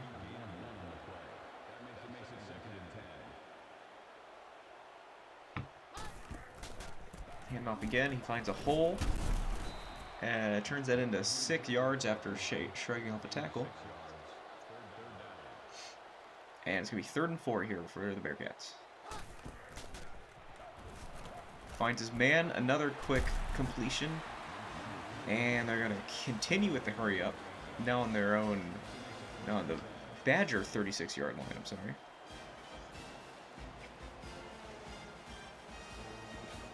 Bearcats hand it off. He's got 1 block. Pushes through another one to pick up 3 yards. And Bearcats are going to keep the defense on their toes. Hurrying up once again. 2nd and 7. Another handoff. Picks up another. No, he gets back to line of scrimmage. I'm sorry. And they're going to reassess here.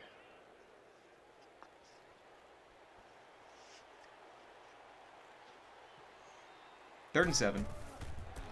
Another handoff for nothing. Loss of 2, actually. Let's see if the Bearcats can settle for a field goal. Look to be about a 52-yarder.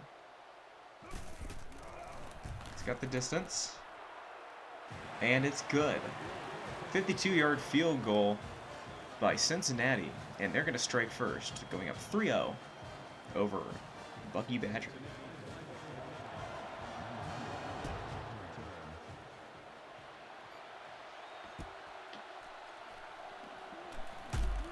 And he's going to take that back up just across the 20-yard line. And let's see what Bucky can do in response.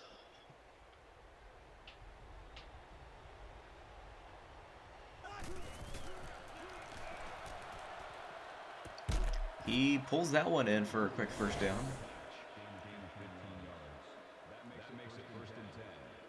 About a 15-yard pass. Here at beautiful Schumann Stadium in Muncie, Indiana. Alright, let's go. Got that out to the 36-yard line.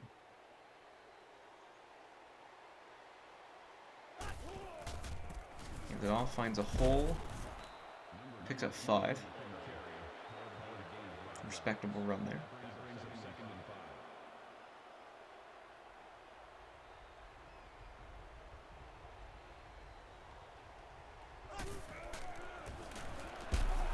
Gets caught up in the backfield, not going to be able to escape that. 3rd and 7. Once again for Bucky Badger.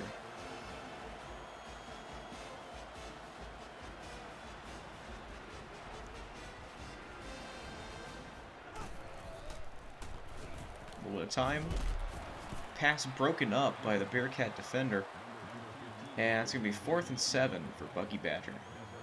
They're going to be forced to punt again. Yet to get into Bearcat territory.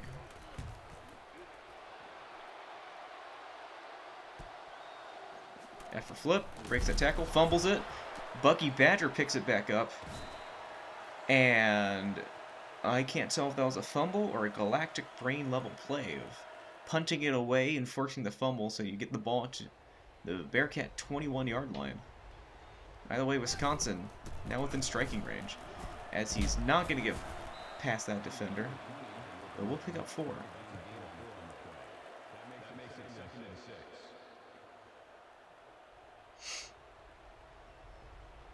Bucky Badger, good heads-up play there, picks up that ball. Looks like they might be relying on the defense today as he breaks through, And he's going to shove it all the way into the end zone himself. There, a quick 6 off of a forced fumble for the Badgers. And he's, yeah, we get in there. Badgers on top of the Bearcats now, 6-3. Looking to make it 7.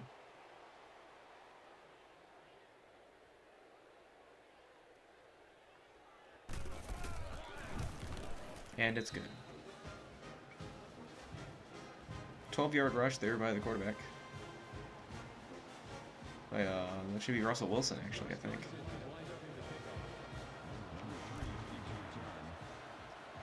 Cincinnati has the ball again. With 11 seconds left in the first quarter. So, a fast-paced quarter so far. But only a score of 7-3. Oof, that was ugly. Defense did not fall for that one. Jesus Christ, this one. And that's going to end the first quarter. After 1, it's Bucky Badger 7 and the Bearcat 3. Here in the quarterfinal of the winner's bracket. See if we have any changes in NFL scores.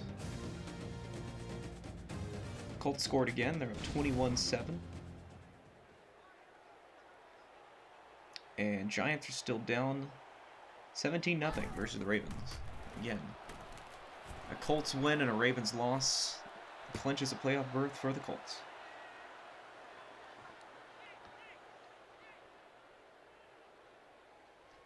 And already 3rd and 13 here for the Bearcats. They made one and knocked one.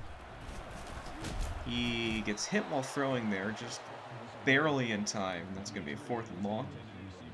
And bringing out the punt team.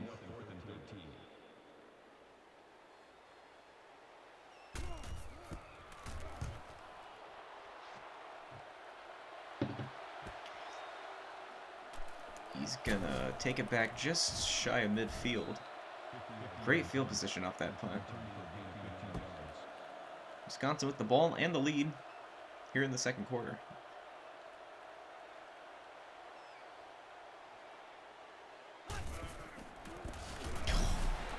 Gets knocked down in the backfield though. Defense did not fall for that.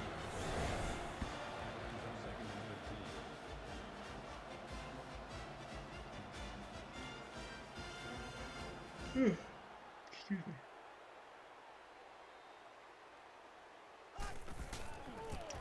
And he's going to get stuffed again. No gain.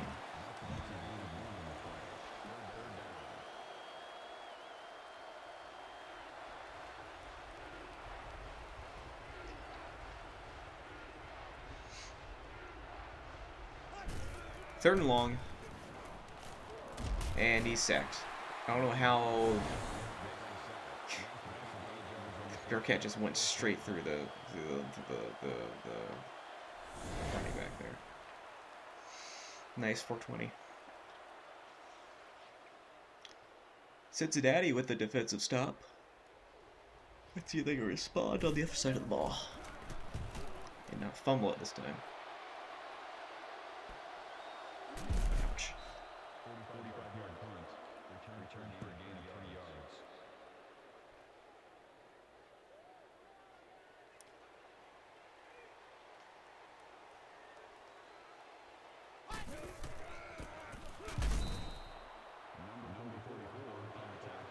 Yeah, you know, if they got paid enough, maybe he would have protected him. Got time, he's going to run it. He's got some open space, and he's going to get tackled short of the first down marker for 3rd and 3.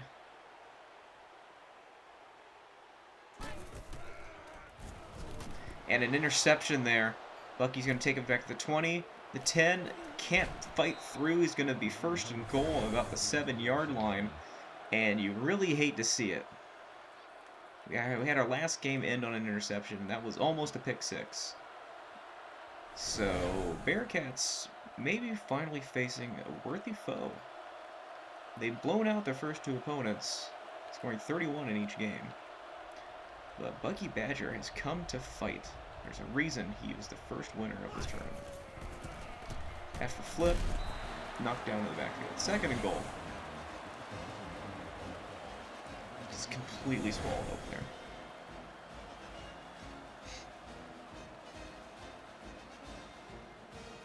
As we near 3 minutes left in the second quarter. Under 3 minutes now. Bucky looking to add to their lead. Gets sacked. Jesus. That's gonna be third and goal from like the 18. More like the 16. Great sack there by Bearcats. That makes it much more difficult for them to try and pick up this touchdown.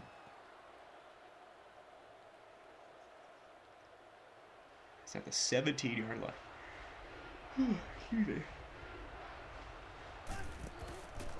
And swallowed up again. Jesus. So that's fourth and goal from what, the 22?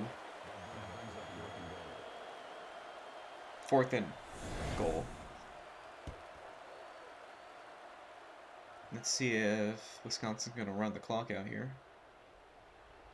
They could, no, they're going to kick it. Nearly gets a hand on it, but it's going to be good. Wisconsin extends their lead by 3. 4 plays for negative 17 yards. You love to see that. 42-yard kick. And with just over 2 minutes left, Bearcats will get the ball back. Keeping it a one-possession game. And he's going down across the 20. And a new set of downs. Let's see if Bearcat can do anything better.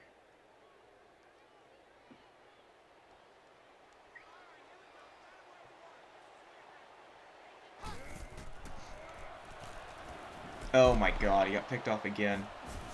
And he's going to take this one back. Quarterback pulls him down, but he just happens to break the plane, and that's 2 interceptions in a row for the Bearcats. This one, a pick 6.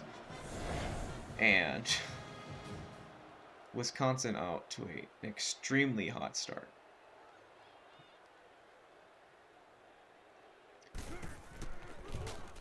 Point after is good. And Wisconsin all of a sudden up 17-0.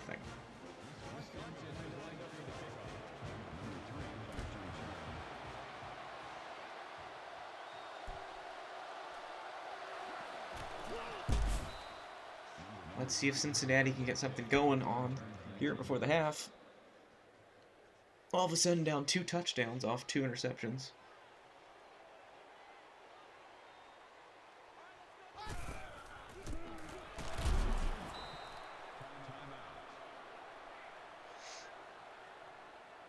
Cincinnati burns its first time out there. Hands it off. Finds a little breathing room, but it's going to get to 3rd and 9.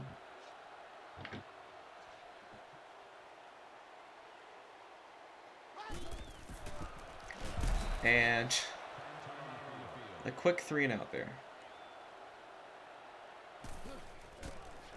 They're going to punt it away.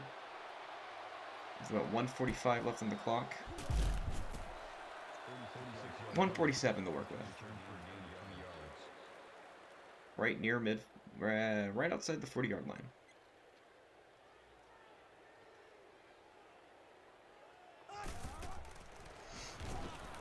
He's got a little room. He's got a lot of room. He breaks that tackle. He's going to. He's going to slide down inside the 40-yard line. Broke 2 tackles there. That looks like. And Bucky Badger continues the march. Gets his man there. Beautiful little pass. And they're going to call the hurry up with 1:33 left.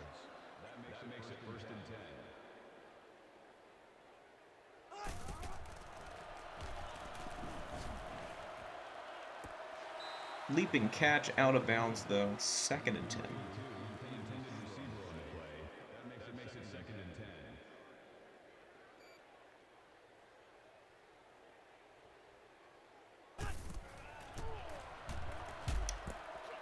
Slips it between the defenders, and that's another touchdown. That's 17 unanswered by Bucky Badger. All here late in the second quarter. Bucky Badger is just dominating right now.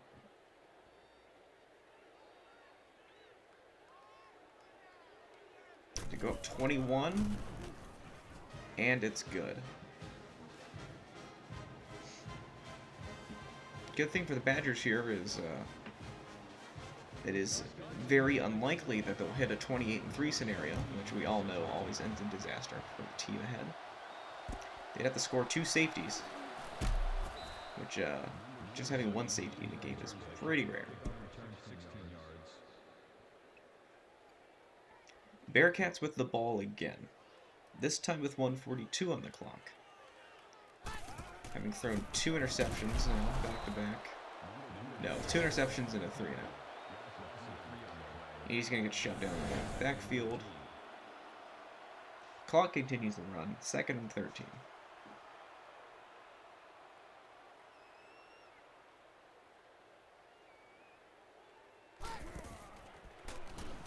Finds man for 4 yards, and as we go under a minute to play.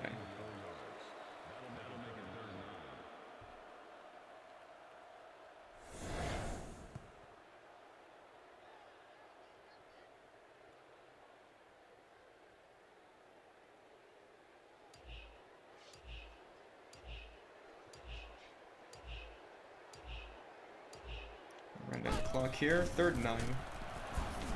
Hold on to it. And Wisconsin's going to burn their last timeout to get another crack at the ball. 18 seconds left. Cincinnati, another 3 and out. Stopped right outside the 30 with 10 seconds left in the clock. Here in the second, and for the first half.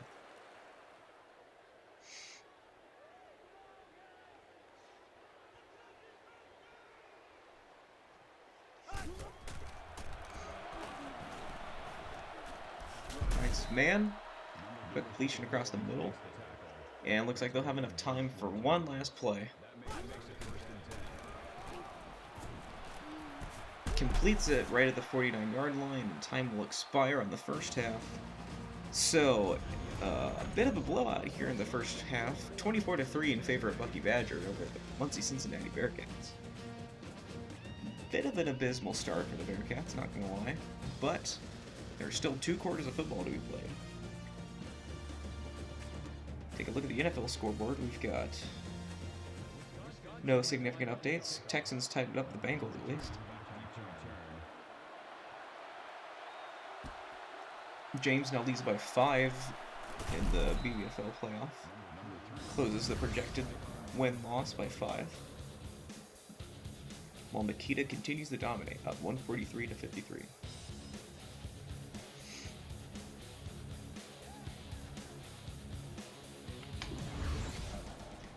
So, Bearcats will start with the ball again. See if they can spark something here. Sacked for a loss of 7.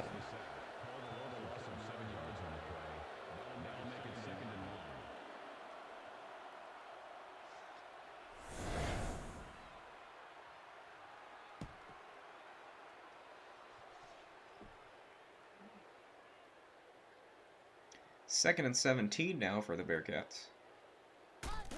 Trying desperately to put something together. Can't get past his defender. And tackled for a loss, or for a gain of 1, I guess. 3rd and very long.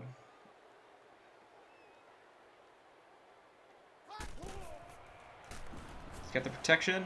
Finds his man, but he can't hold on to it. 4th and long, hey, 420. Okay. They're gonna go and review it. Let's see what happened. Was he in?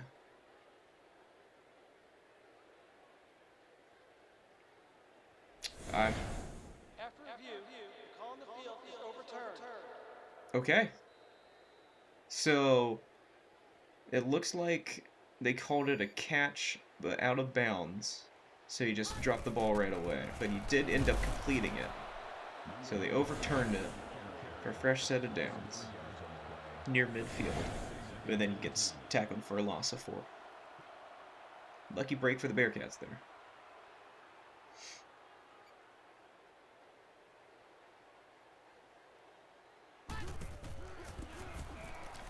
And some running room there. It's going to be 3rd and 6 instead of 3rd and double digits.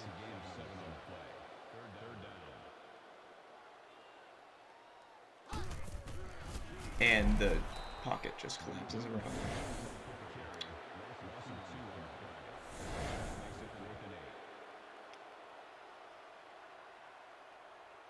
Fourth and 8, and the Bearcats are going to be forced to punt for the 3rd time in a row.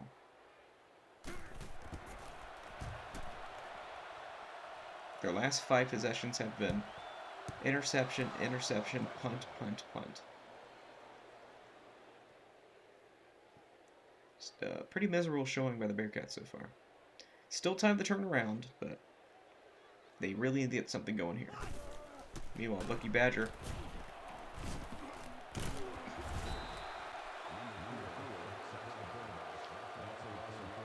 They haven't bring the pressure to the Badgers, I will say, but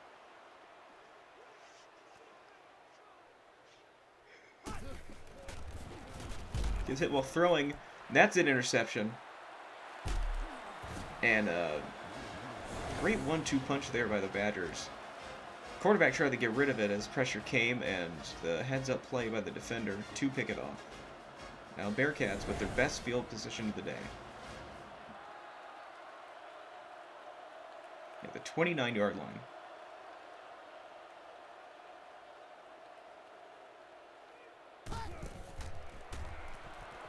He's got time, he throws it, finds his man, gonna pick up 5 yards there, and they're gonna run the hurry up.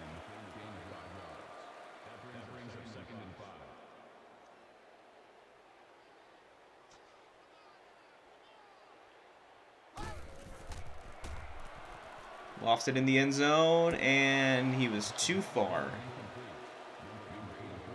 In Cincy, 1 for 7 on 3rd down. And he swallowed up. 4th and 12.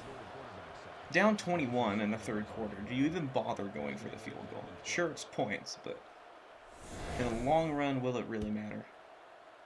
You're down 3 whole scores. They don't agree with me. They're going for 3. Kick is up. And it's good. So that ends the streak of 17 unanswered points. But they only cut the lead to 18. Still a 3-score lead.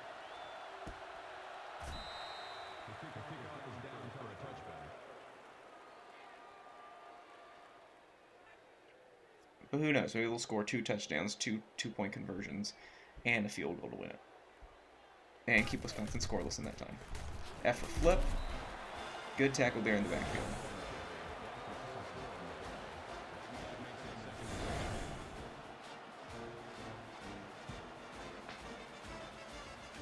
At least, you know, Cincinnati defense stepping up. Pulled off a interception. Give them a shot in this game. Under 2 minutes to play in the 3rd. He's going to break through that first tackle, pick up a few more yards, and it's going to be 3rd and 7.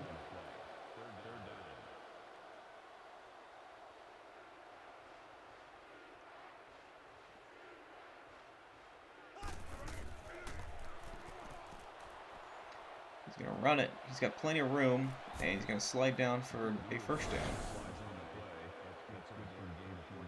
Picked up 14 there.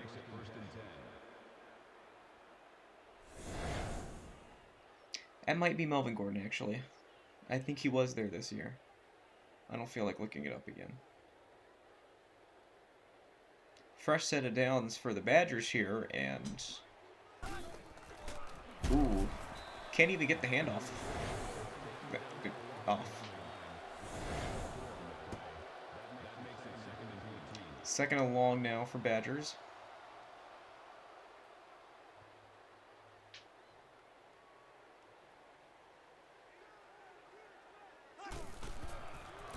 Hands it off that time. Finds a little bit of room. Gets it back to the original line of scrimmage for 3rd and 10.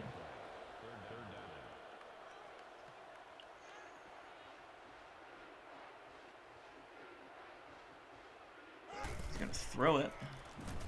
finds his man across the middle, and that's going to be another third down conversion. Badgers running out the clock here. Cincinnati comes up big on first and second down, but they just cannot keep it going on third. And it leads to another first down for the Badgers, and more time coming off the clock that Cincinnati desperately needs to try and get back in this game. And there you go, another good stop on first down.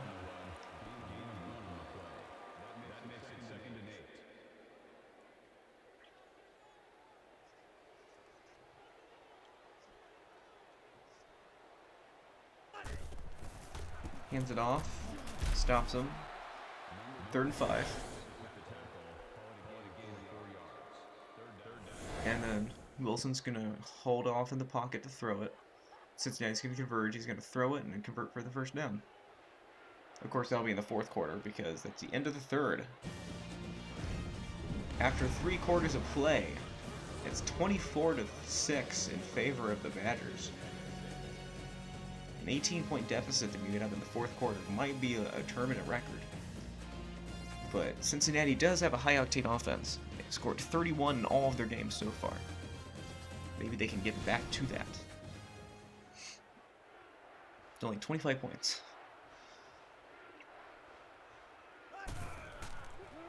Wilson with protection. Actually gets the stop this time. The forward progress is going to give him 4th and 2. They're going to be shoved backwards. Or 4th and 12. Sorry. My depth perception is way off there. 4th and long there for the Badgers, and they're going to have to punt it for the first time in a while. Cincinnati needs to get something going here. Calls for the fair catch. Gonna get the touchback. With 4:34 left in the game, Bearcats down 18. You need to get 3 scores.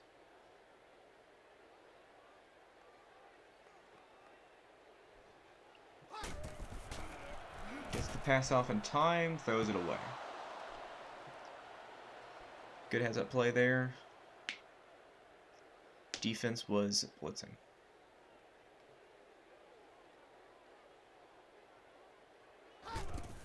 Hands it off. Nothing doing there. Gonna be dropped for a loss of 3, and now it's again 3rd and long for this Bearcats offense that seems to not be able to get anything going today. They need a big play here to kickstart their momentum. If for nothing else, just make sure the players actually think they can do this thing, because right now they're probably feeling like shit. Throws it. Gets knocked down by Bucky Badger, and that's going to be 4th and 13. And let's see if they decide to punt again. There's only 4 minutes left in this game, and you're down 3 scores. And they're going to punt.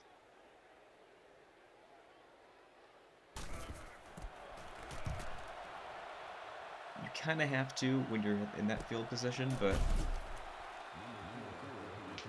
it's getting desperate.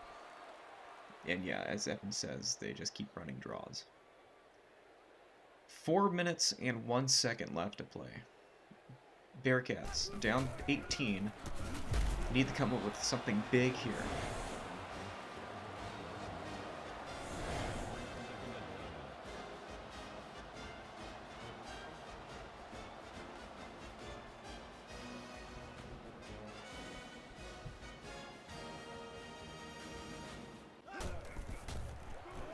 Throwing it deep. Nearly picked off again by the Bearcat. 3rd and long, and stops the clock with 3:37 left. Wisconsin only 3 for 8 on 3rd down conversions, but a lot of those have been in the second half. The Bearcat defense just cannot close out a drive. As he's going deep again, one-on-one, he's got his man. Easy completion there. Completely blew past the defender. And they're going to be down to the red zone. That could be the cap on this game. I hate to call it early, but you're up 18 with 3:27 left. Inside the enemy end zone. Or in red zone, sorry. And then gonna start eating clock.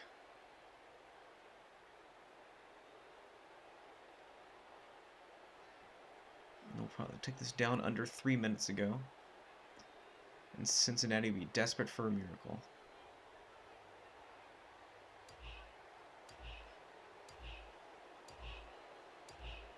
That other Bucky Badger's like animation is broken. He's like wandering out into the field. He's standing in front of the ref over there, up in the top left. 2nd and 14.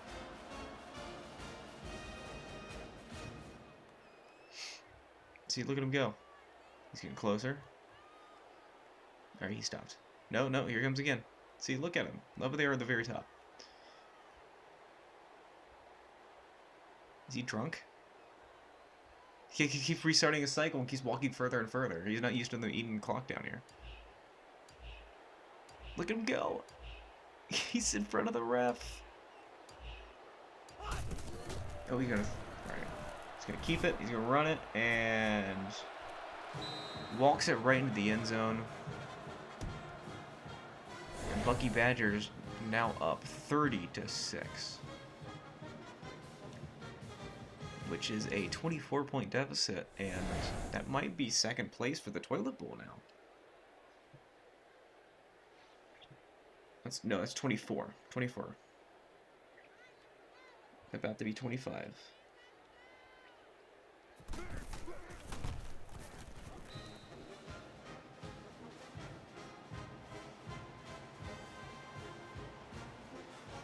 So that's a 32. That's a 22. That's an 18. That's a 20.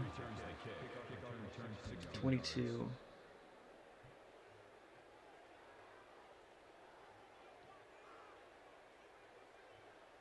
Yeah, 25-point deficit, I believe, is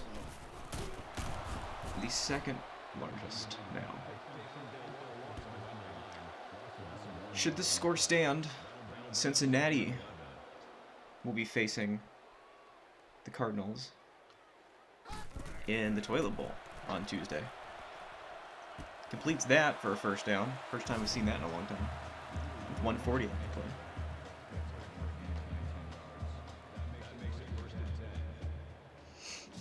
Cincinnati looking so great earlier in the tournament. Completely stifled by Bucky Badger. Whacked.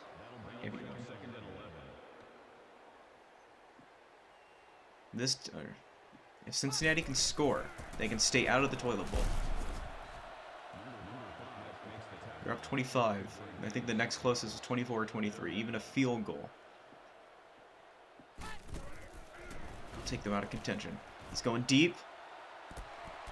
Knocked around. Incomplete. 4th and 5. And they're just going to punt it. What do you have to lose? Ugh. That's just kind of sad. At least go for it.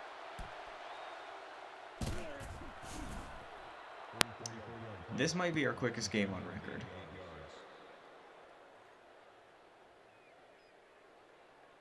Let's see if Cincinnati calls any timeouts here. Wilson gonna keep it. Oh no. Oh, he's caught. Cincinnati catches him. That was almost embarrassing.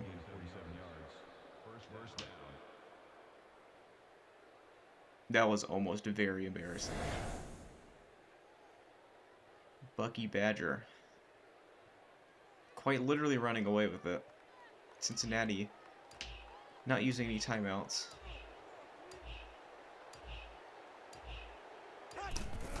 Just gonna continue to run it. And that's gonna do it. F's in the chat. That was rough to watch.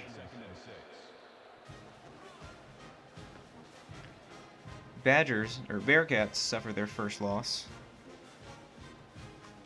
31-6 at the hand of Bucky Badger. Stu moves on to the semifinal of the winner's bracket. We'll face the winner of our next game, while Evan drops down and we'll be facing the Fresh Superfrogs tomorrow night in our first game of the evening. Bucky Badger all over the Bearcats today. And as you know, next game, the final game today, is Poké Boomer versus Mykyta's Peeties. We're going to see which one of these teams is legit and which one will have to quit. So I will see you guys at the top of the hour.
Okay, let's see. We got our final game of the day. Second game in the winners bracket. Going on to face Stu in the semifinal. Okay, Boomer, my team, versus Mykyta and his PDs. We got a Boobs Division playoff. Take a quick look at some scores around the league while we get set up for this game. Giants are finally on the board. They're down 3 to 20, I'm sorry, against the Ravens. Again, need the Ravens to lose and the Colts to win. God damn it. Xbox 360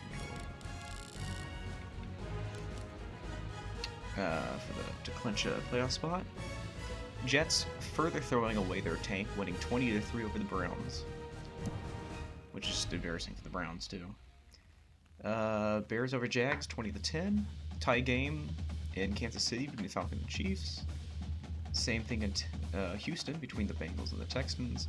And the Colts are up 24 to 7 with the ball at their own 2 with 5 minutes left in the third quarter.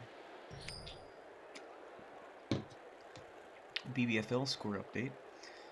James continues to lead. Oh, this refreshed. Looks like Boomers will receive first ball. James retains the lead over Kelsey, 80 to 76, but is still projected to lose by 12 points. No, 16 points. And Mykyta continues his dominance of Seth, 151 to 57. So looks like Seth will be playing in the third place game, as Boomer takes it for a 5-yard rush there.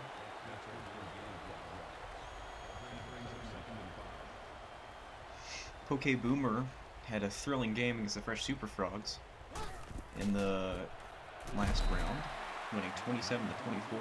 Mykyta's PDs completely walloped Charlie Cardnyl, 41 to 9. So another highly anticipated game here in the BBFL Mascot tournament.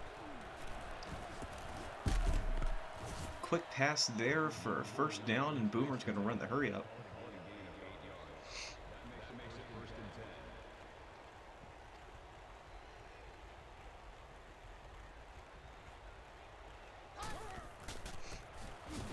Find some room there and pick up another 5 yards. Final game for the day. Tomorrow we've got 3 games. We'll have the conclusion of the losers bracket. We'll find out who's going to be next. Tomorrow we've got the conclusion of the losers bracket. More or less. Then we'll have the semi-final game in the winners bracket. The loser of that will play the winner of the losers bracket as Boomer gets sacked for a loss of 7.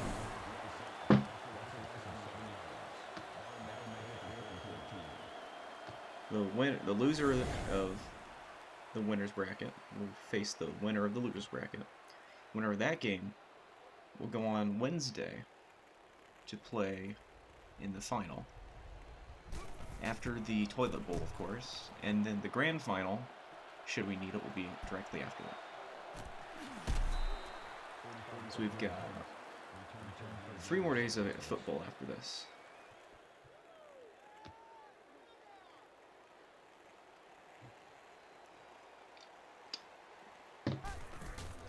PD with the ball gave an absolute shellacking to the Charlie Cardnyls in their last game. Some might say air raid is overrated or overpowered. We will find out. Damn, we got a lot of people in the chat. That's a completion for a first down.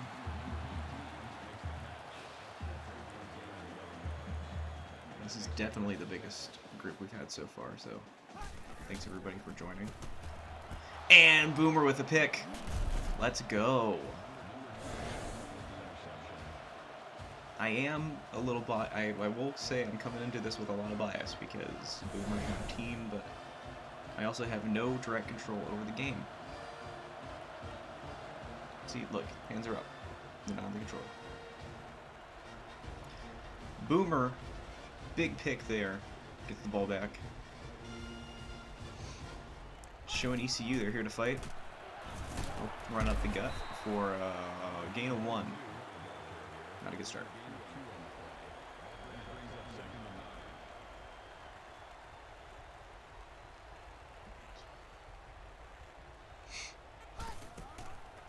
Back to pass this time.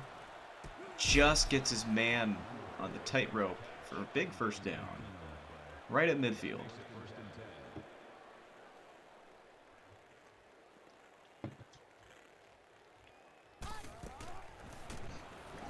Picks him again, gets past his defender, another first down, big pickup. Past the 40 up to the 35, it looks like. Poké Boomer's moving. Takes the handoff there, and he's gonna get sacked for a loss of a whole 10 fucking yards. Good job there, Boomer. Damn, you wearing the hat and everything.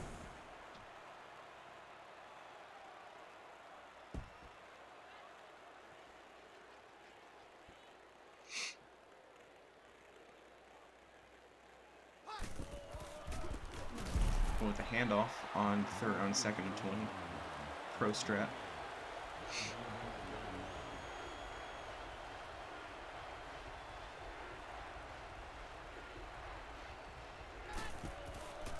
Oh, God.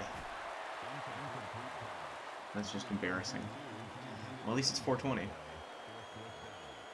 They're going for a field goal? That's a 63-yarder. He doinked it.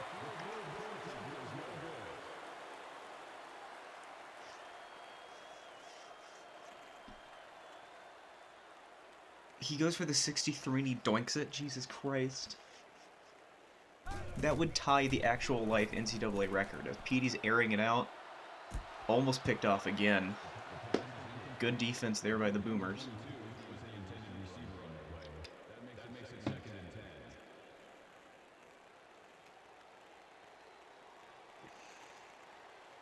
I can't believe they went for a 62-yard field goal. As Petey converts that first down into Boomer territory.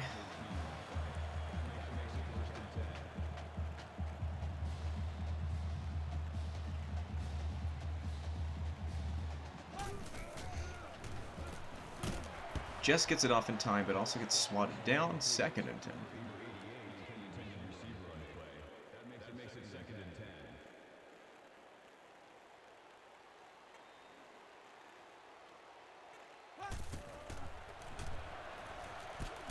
Makes that catch, brought down 3rd and 3.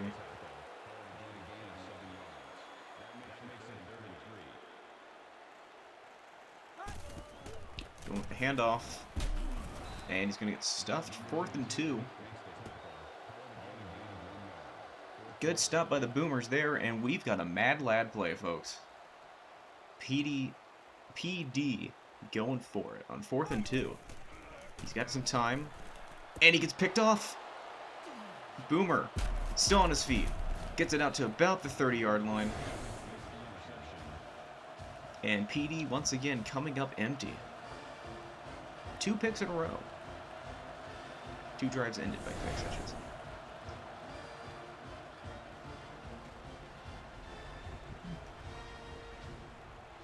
Boomer defense stepping up today.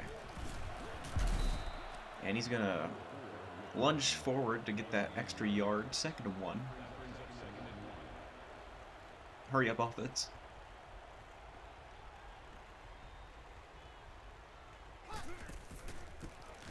Oh, fucking F for flip.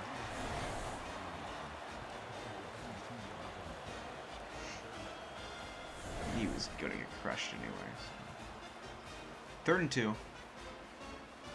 Yeah, even Boomer looked shocked that happened.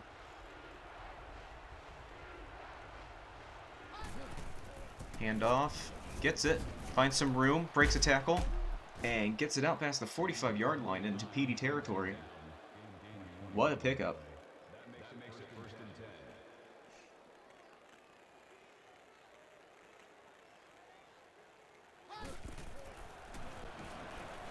He can't pull that one in. 2nd and 10.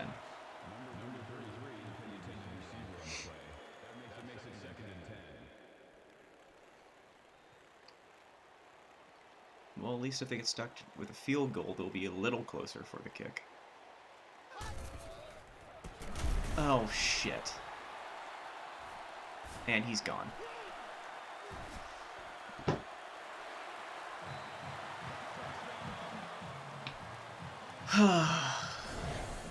Great fucking job, man, Boomer.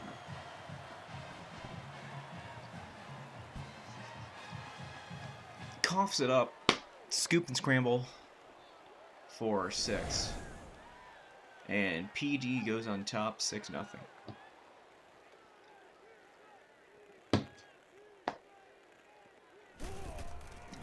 Make it 7.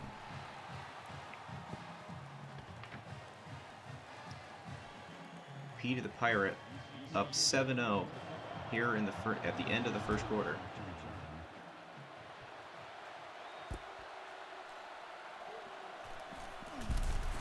You fucking kidding me?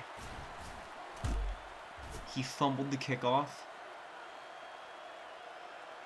Oh my god. Alright. P the Pirates got the ball back again at the 11. After another fumble from Boomer. He hauls that one in. Gain of 6 yards. Alright, Boomer, you need another interception here, bud. And that will end the first quarter. After 3 turnovers, PD's up 7-zip over Boomer. Deep in Boomer territory.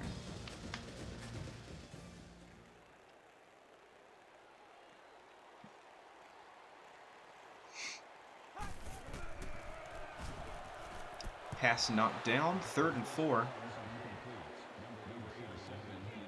Couldn't get his hands on it. It's going to be 3rd and 4, essentially 3rd and goal. Pressure coming, sacked. Good stop by Boomer there. Let's see if PD goes for it on 4th down again.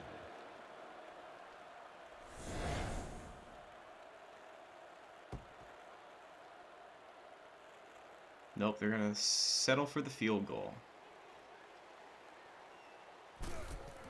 Lucky break for Boomer there. Only turned that into 3 points instead of 7. 28-yard field goal. And Boomer's the ball back again. Let me see if they can get it something started. After 2 fumbles in a row. Yeah, good job. Kneel that one out. Alright, dickheads, let's go.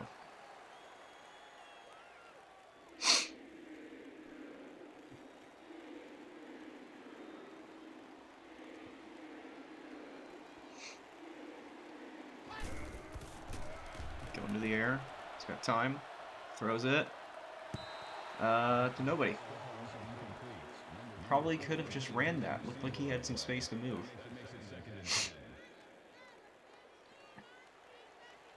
Second and 10 for Boomer. Hand that one off. Finds a hole. And we'll get the first down.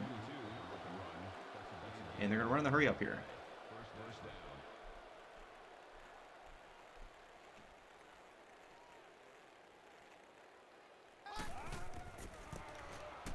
Oh, he's got it on the ground.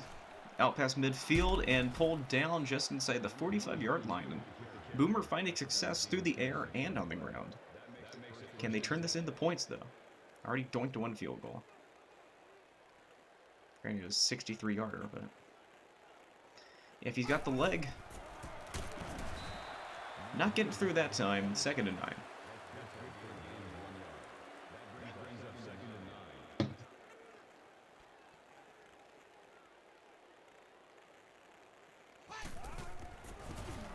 Swallowed up again behind the line of scrimmage. 3rd and 12. PD looks like they're making adjustments to contain the run game. And it's going to be 3rd and long. Let's see, they're at the 45-yard line. They move it 5 or more yards. I think they'll be in pretty good field goal range. He's going to throw it. He's got time. He caught that. Okay. I'll take it. Really not sure how he did that. Quick pass. Quick screen pass. Pick up 3. 3:20 left to play. First half. Or, first half. Boomer finally moving the ball well. Goes back to the ground game. F for flip. Gets around and picks up 3 more yards. Keeping Petey on his feet. Gonna be 3rd and 2.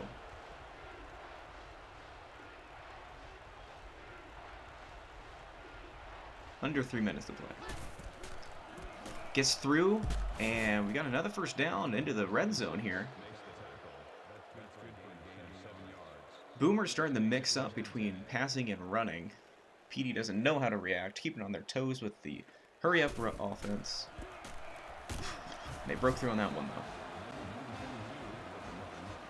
2nd and 11.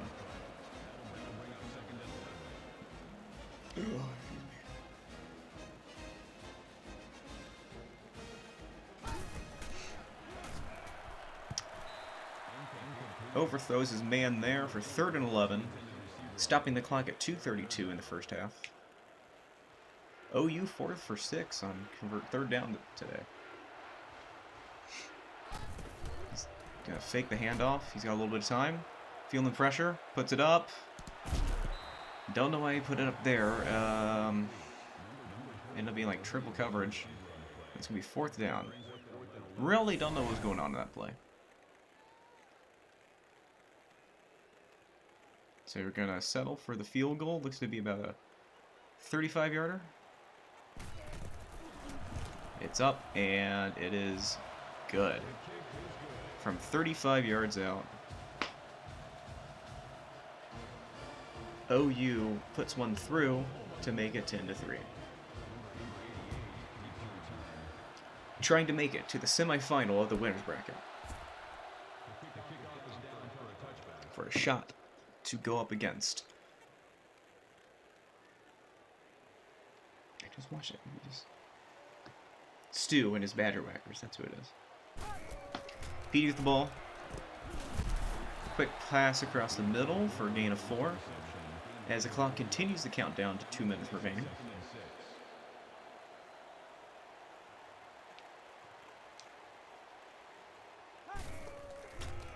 Goes for the quick screen pass, and he's got a lot of room. He's at the 40, the 50, the 40. Dragged down inside the Boomer 40 for a huge screen pass play. That takes us under 2 minutes in the first half. Both teams with all 3 timeouts. Hands it off. Swallowed up by the defense. Going with the hurry up again. Both of these defenses have to be exhausted after this first half. Throws it deep. Nearly picked off. Batted around, thrown out of bounds. 3rd and 10 with 1:41 left on the clock. Petey has not converted on 3rd down today. And he's going to get hit while he throws. 4th and 10. Big defensive stop by Boomer after giving up that huge screen pass. And they're going to go for a 53-yarder. And it's good. A quick 44-yard drive. Took 43 seconds off the clock to put up 3. And Petey goes back up 10. With 1:34 left in the first half. Boomer had the ball first. I believe. Yeah, so they're looking to score here for the half. 1:30 left on the clock. Boomer starts at his own 23. One-handed catch. Pushes it through for the first down. That was a fucking sick catch, I'm not gonna lie. Go with the hurry up. Petey barely getting set. They're going to run out the clock, aren't they? Nope. Okay, there's the hike. Pressure coming. Gets it off again. And completes it for 3, and they will take a timeout there. They are looking to score here.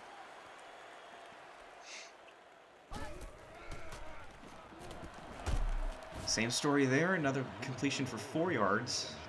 As the clock ticks down to 1:02, 1:01, 1 minute left to play.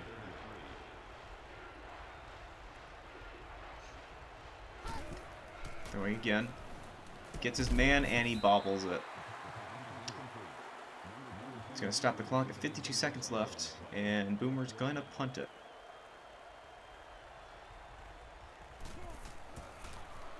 Gets it away. Calls for the fair catch. Goes into the end zone for the touchback. Leaving 45 seconds on the clock for Petey to work with, along with 3 timeouts. Boomer, this would be a great time for another interception, just saying. Quick handoff. Gets him. They're going to run the hurry up. I think Petey, sorry, is going to try and run this one out. No, he's going to go to the air. And throws it away. 3rd and 10 with 28 left. 0 for 3 on 3rd down. If there's an incompletion here, Boomer could get the ball back and try and get something done before half. Down 10. They're going to call the timeout. 4th and 5 with 24 seconds left. Boomer getting the ball back. Quick 3 and out. And hope he doesn't fumble it. Okay, Boomer. You got 17 seconds left in the first half, and you got the ball at your own 33. You can at least go down and get a field goal. Cutting in this lead. Gets it off. Has his man. Huge completion down the sideline to the 39-yard line on the edge of field goal range. Running the hurry up. Going to the air again. Nearly picked off by Petey, though, with 8 seconds left on the clock. Let's see if they go for one more quick throw and a timeout and maybe try and kick a field goal before the half. He's going to get sacked at the 50. Jesus Christ. It's a 64-yarder. Oh my god, that was just short. So we've had 2 missed field goals in this game by the same kicker. Granted, they were over 60-yarders, but that's the same that we've had in the entire tournament so far. So Petey's up 13-3 at half.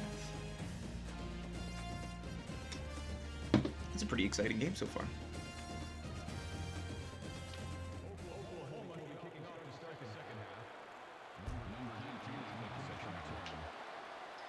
And Petey, of course, will receive the ball first.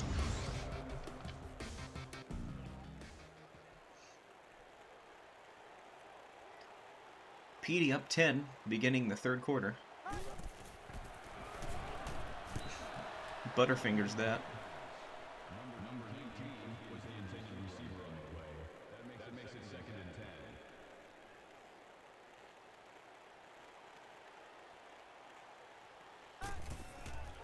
Back 2nd and 10, pulls in the catch, short of the 1st down by 4 yards. Running the hurry up, see if they can quickly convert this. They still have not. Alright, that's their first 3rd down conversion on the day. I think it's their first out of 5 attempts.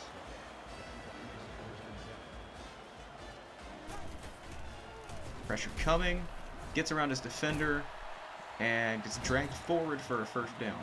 You're supposed to go the other way, Boomer.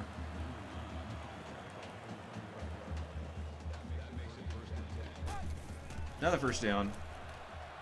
Has time. And they're just running the hurry up again.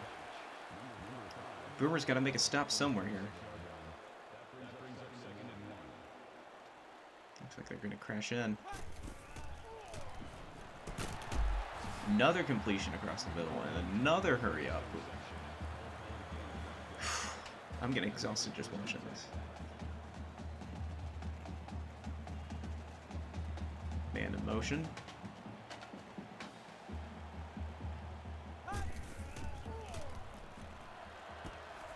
And it's going to be a gain of 4 yards, and they finally are going to take a breather here.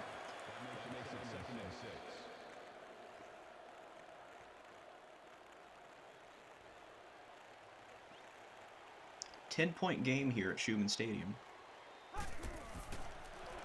as Petey gets sacked back at the 45-yard line, putting them on the edge of field goal territory. Territory? Range. I should say range. 3rd and 14. 1 third down conversion on the day.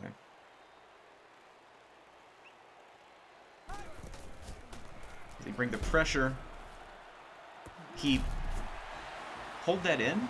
Okay, whatever. I don't know if I believe that, but that's another third down conversion for Petey, and they are continue the march down the field here.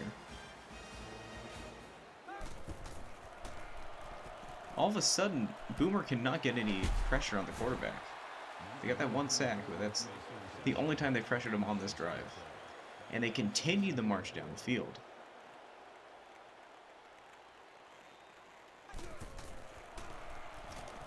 Hit while throwing. Had a lineman almost be able to pick that off. It's going to be 3rd and short here. 2 for 6 on 3rd down the day. Both of those coming in this drive. Didn't get a single third down conversion in the first half.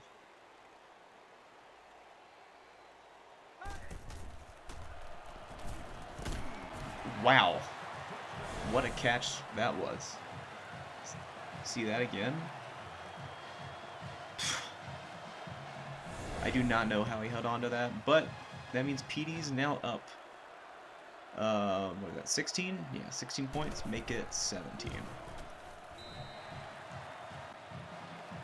Boomer's in a bit of a hole here, and the fans might have been correct saying that air raid is OP. I don't know enough about NCAA football strategy, so. Number 22 returns the kick. Kickoff returns 22 yards. Boomer with the ball for the first time this half. Petey took nearly 2 minutes off the clock with that drive, and ended with putting 7 on the board. Short pass there for 3 yards as we go under 3 in this third.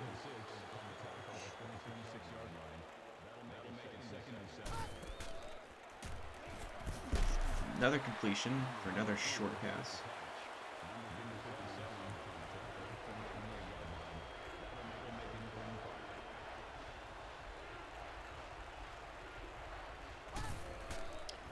Third down, and he throws it away. Well, kind of. And that's a 3 and out for Boomer. Okay, Boomer.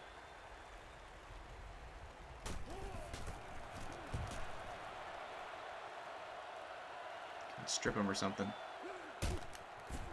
He's gonna start around the 25-yard line, it looks like.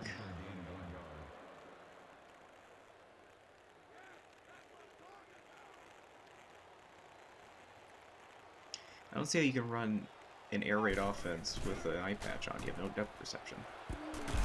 Pass broken up there. No? Yes.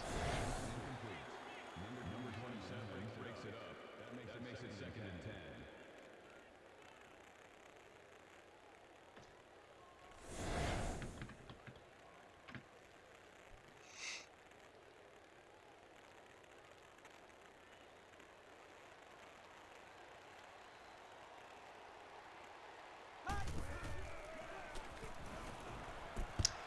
Butterfingers that one. 3rd and long for Petey.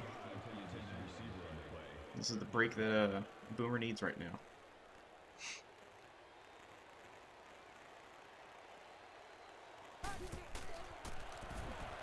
He shakes off the first, but is sacked by the second man. And that's going to be a big 4th down.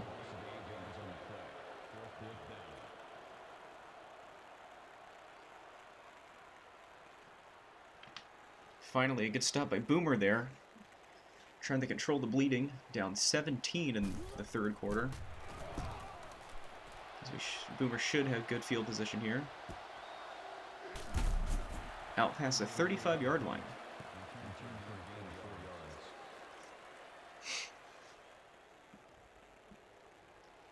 Boomer looking to cut into this lead.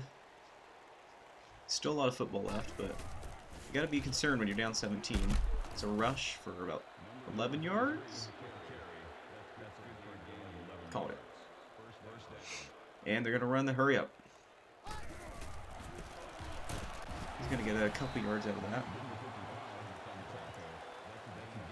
The threat with Boomer is that they can run the hurry up just like Petey, but they actually have a bit of a ground game versus the Pirates. There's the ECU. After flip, shakes off that tackle, and he's going to end up losing 2 yards.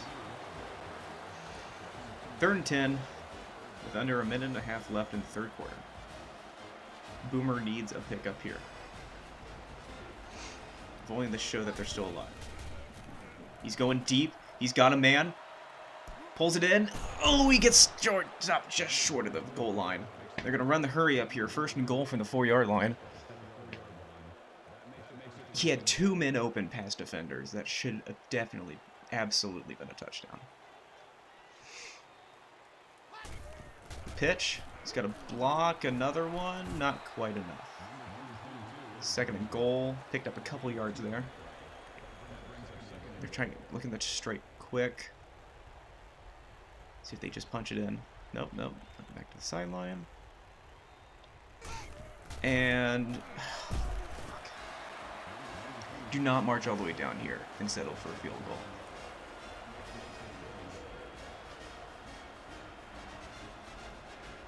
Oh my God, come on. Jesus Christ. Stuffed 3 times at the goal line.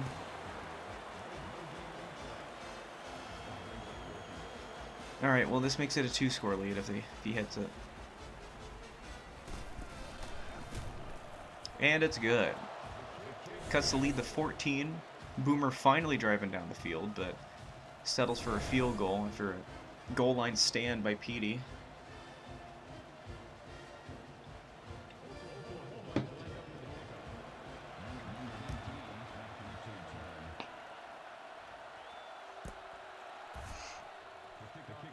Let's see if Boomer can get another defensive stop here.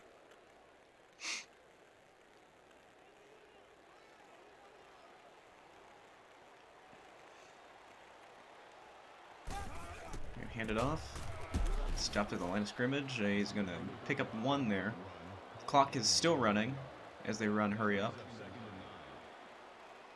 This is probably the last play of the quarter. Screen pass, tackled for a loss of 1. And at the end of 3, it's a 14-point game in favor of Petey. 20-6. But facing a 3rd and 10 is Petey.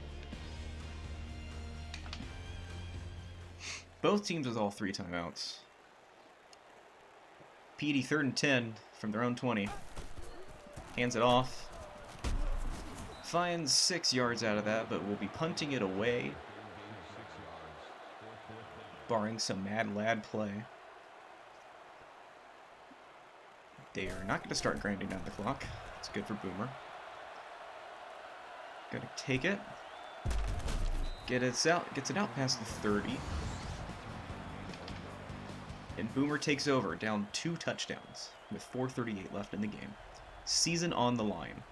Can Boomer mount a comeback against this crazy PD offense? Picks up 4 there, gonna run the hurry up.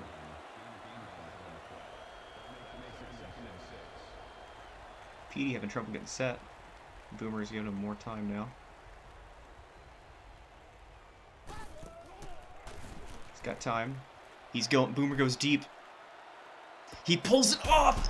Yes, pulls it in the red zone. Throws it into triple coverage, and Boomer has the ball at the 18-yard line. Here we go.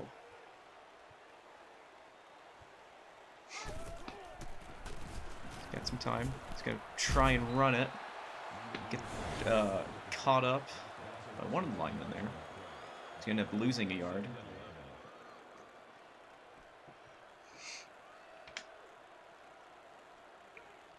With 4 minutes left on the clock. They need to score a touchdown here. Oh my God, Jesus. What are you doing? Fucking flip.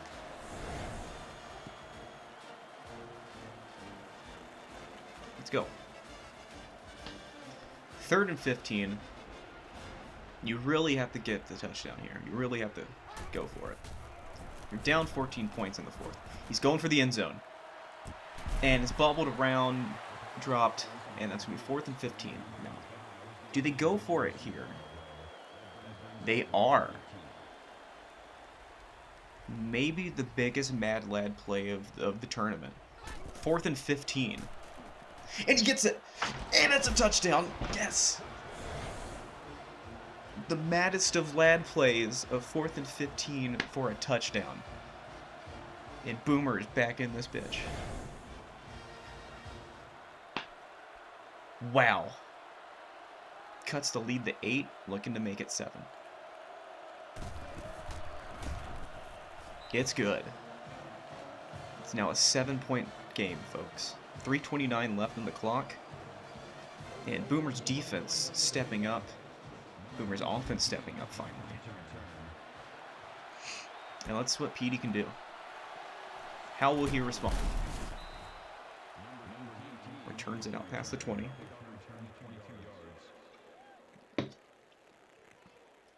We could be witnessing history in the making, folks. He's got time.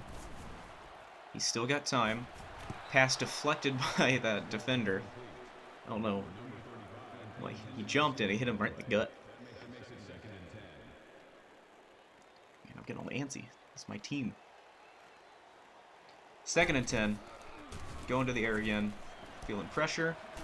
Gets knocked down on the screen pass. Going to be a loss of 5. And it's going to be 3rd and 15.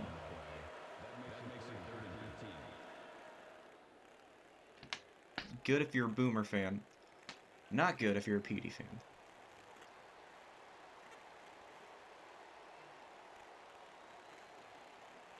Petey's going to start winding down the clock here.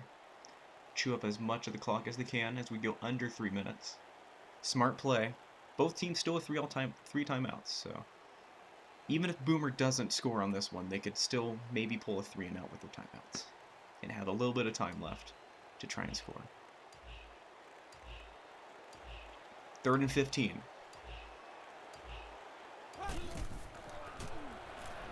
Throws it. Finds his man. That's a big first down conversion.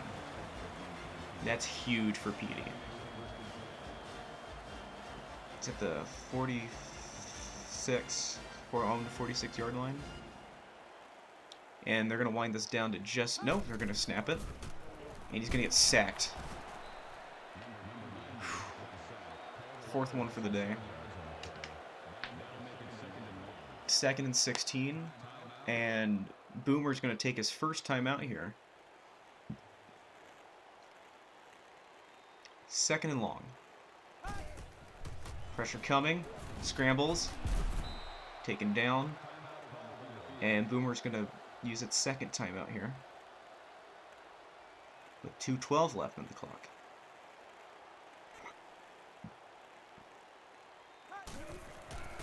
He's got some time. He's going deep. Oh my god.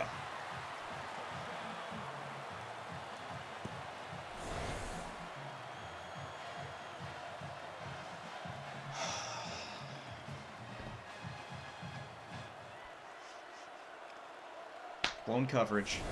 Touchdown Petey, and that's game. That's gotta be game. 71-yard reception on 3rd and long. That's exactly what Boomer did to them, but... It's a 14-point game again. Boomer used 2 of its timeouts. Now we have to pray. If Boomer can march down and get a touchdown, and then somehow recover an onside kick, this could still be a game.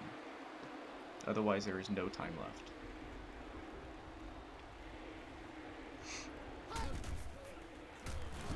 Gets that pass off. Receiver fights, picks up 9 yards there. Hurry up offense. And he's going to spike it. We are officially in 4-down territory, folks. 1:49 left. This is the 13th third down that Boomers faced today. And he's going to be chased down in the backfield. 4th and 6. Gonna have to hurry it up here. This could be the final snap for the Boomers. He's got the protection. Throws it. And he's picked off.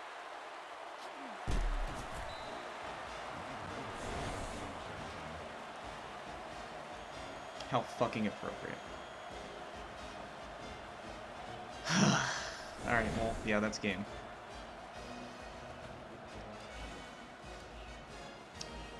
Okay, Boomer. Way to shit the bed there.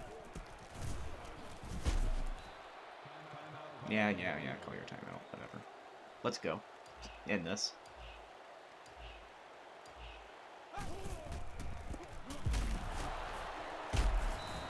Can't even recover the fumble there.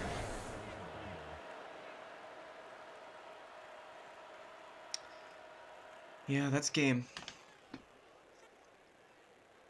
3rd and 12, clock running.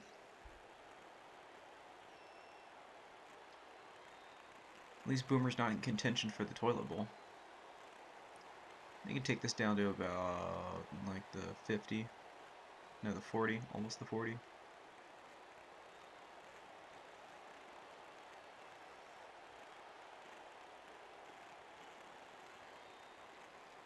Depending on how long this snap takes, that could be the last play of the game. Snaps it. Completes the catch, but it's under 40, so he can just hold on to it, run out the clock, and oh, they're going to go for a field goal. Bastards. They're going to either run out the clock or kick the field goal as time expires. Either way, Poké Boomer is going to end with 13 points there. Another thrilling game for Poké Boomer, this time being a loss. As the clock ticks down on their season.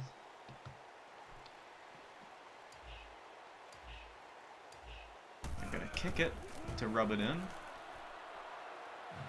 And it's going to be good for a final score, 13-30. The Pedies move on to the winners bracket semifinal against Stu and his Badger Whackers. A dismal showing there down the line for Poké Boomer, but that is just the way the cookie crumbles. So if we take a look at what we've got tomorrow, let me switch over to rate capture. Monday night, tomorrow, start off with the first, we got a losers bracket triple header. We got Evan and his Bearcats versus Bryson and his Superfrogs. They begin the night at 6, followed by me and my Boomers versus Chase and his Trees. And then the winner of those two games will go on to play the next day, or the next game that night. So the winner of that will move on the Tuesday night to face the loser of the winners bracket. So I'll see you, games tomorrow start at 6 p.m. Eastern time, so I will see you guys then. Thanks for stopping by.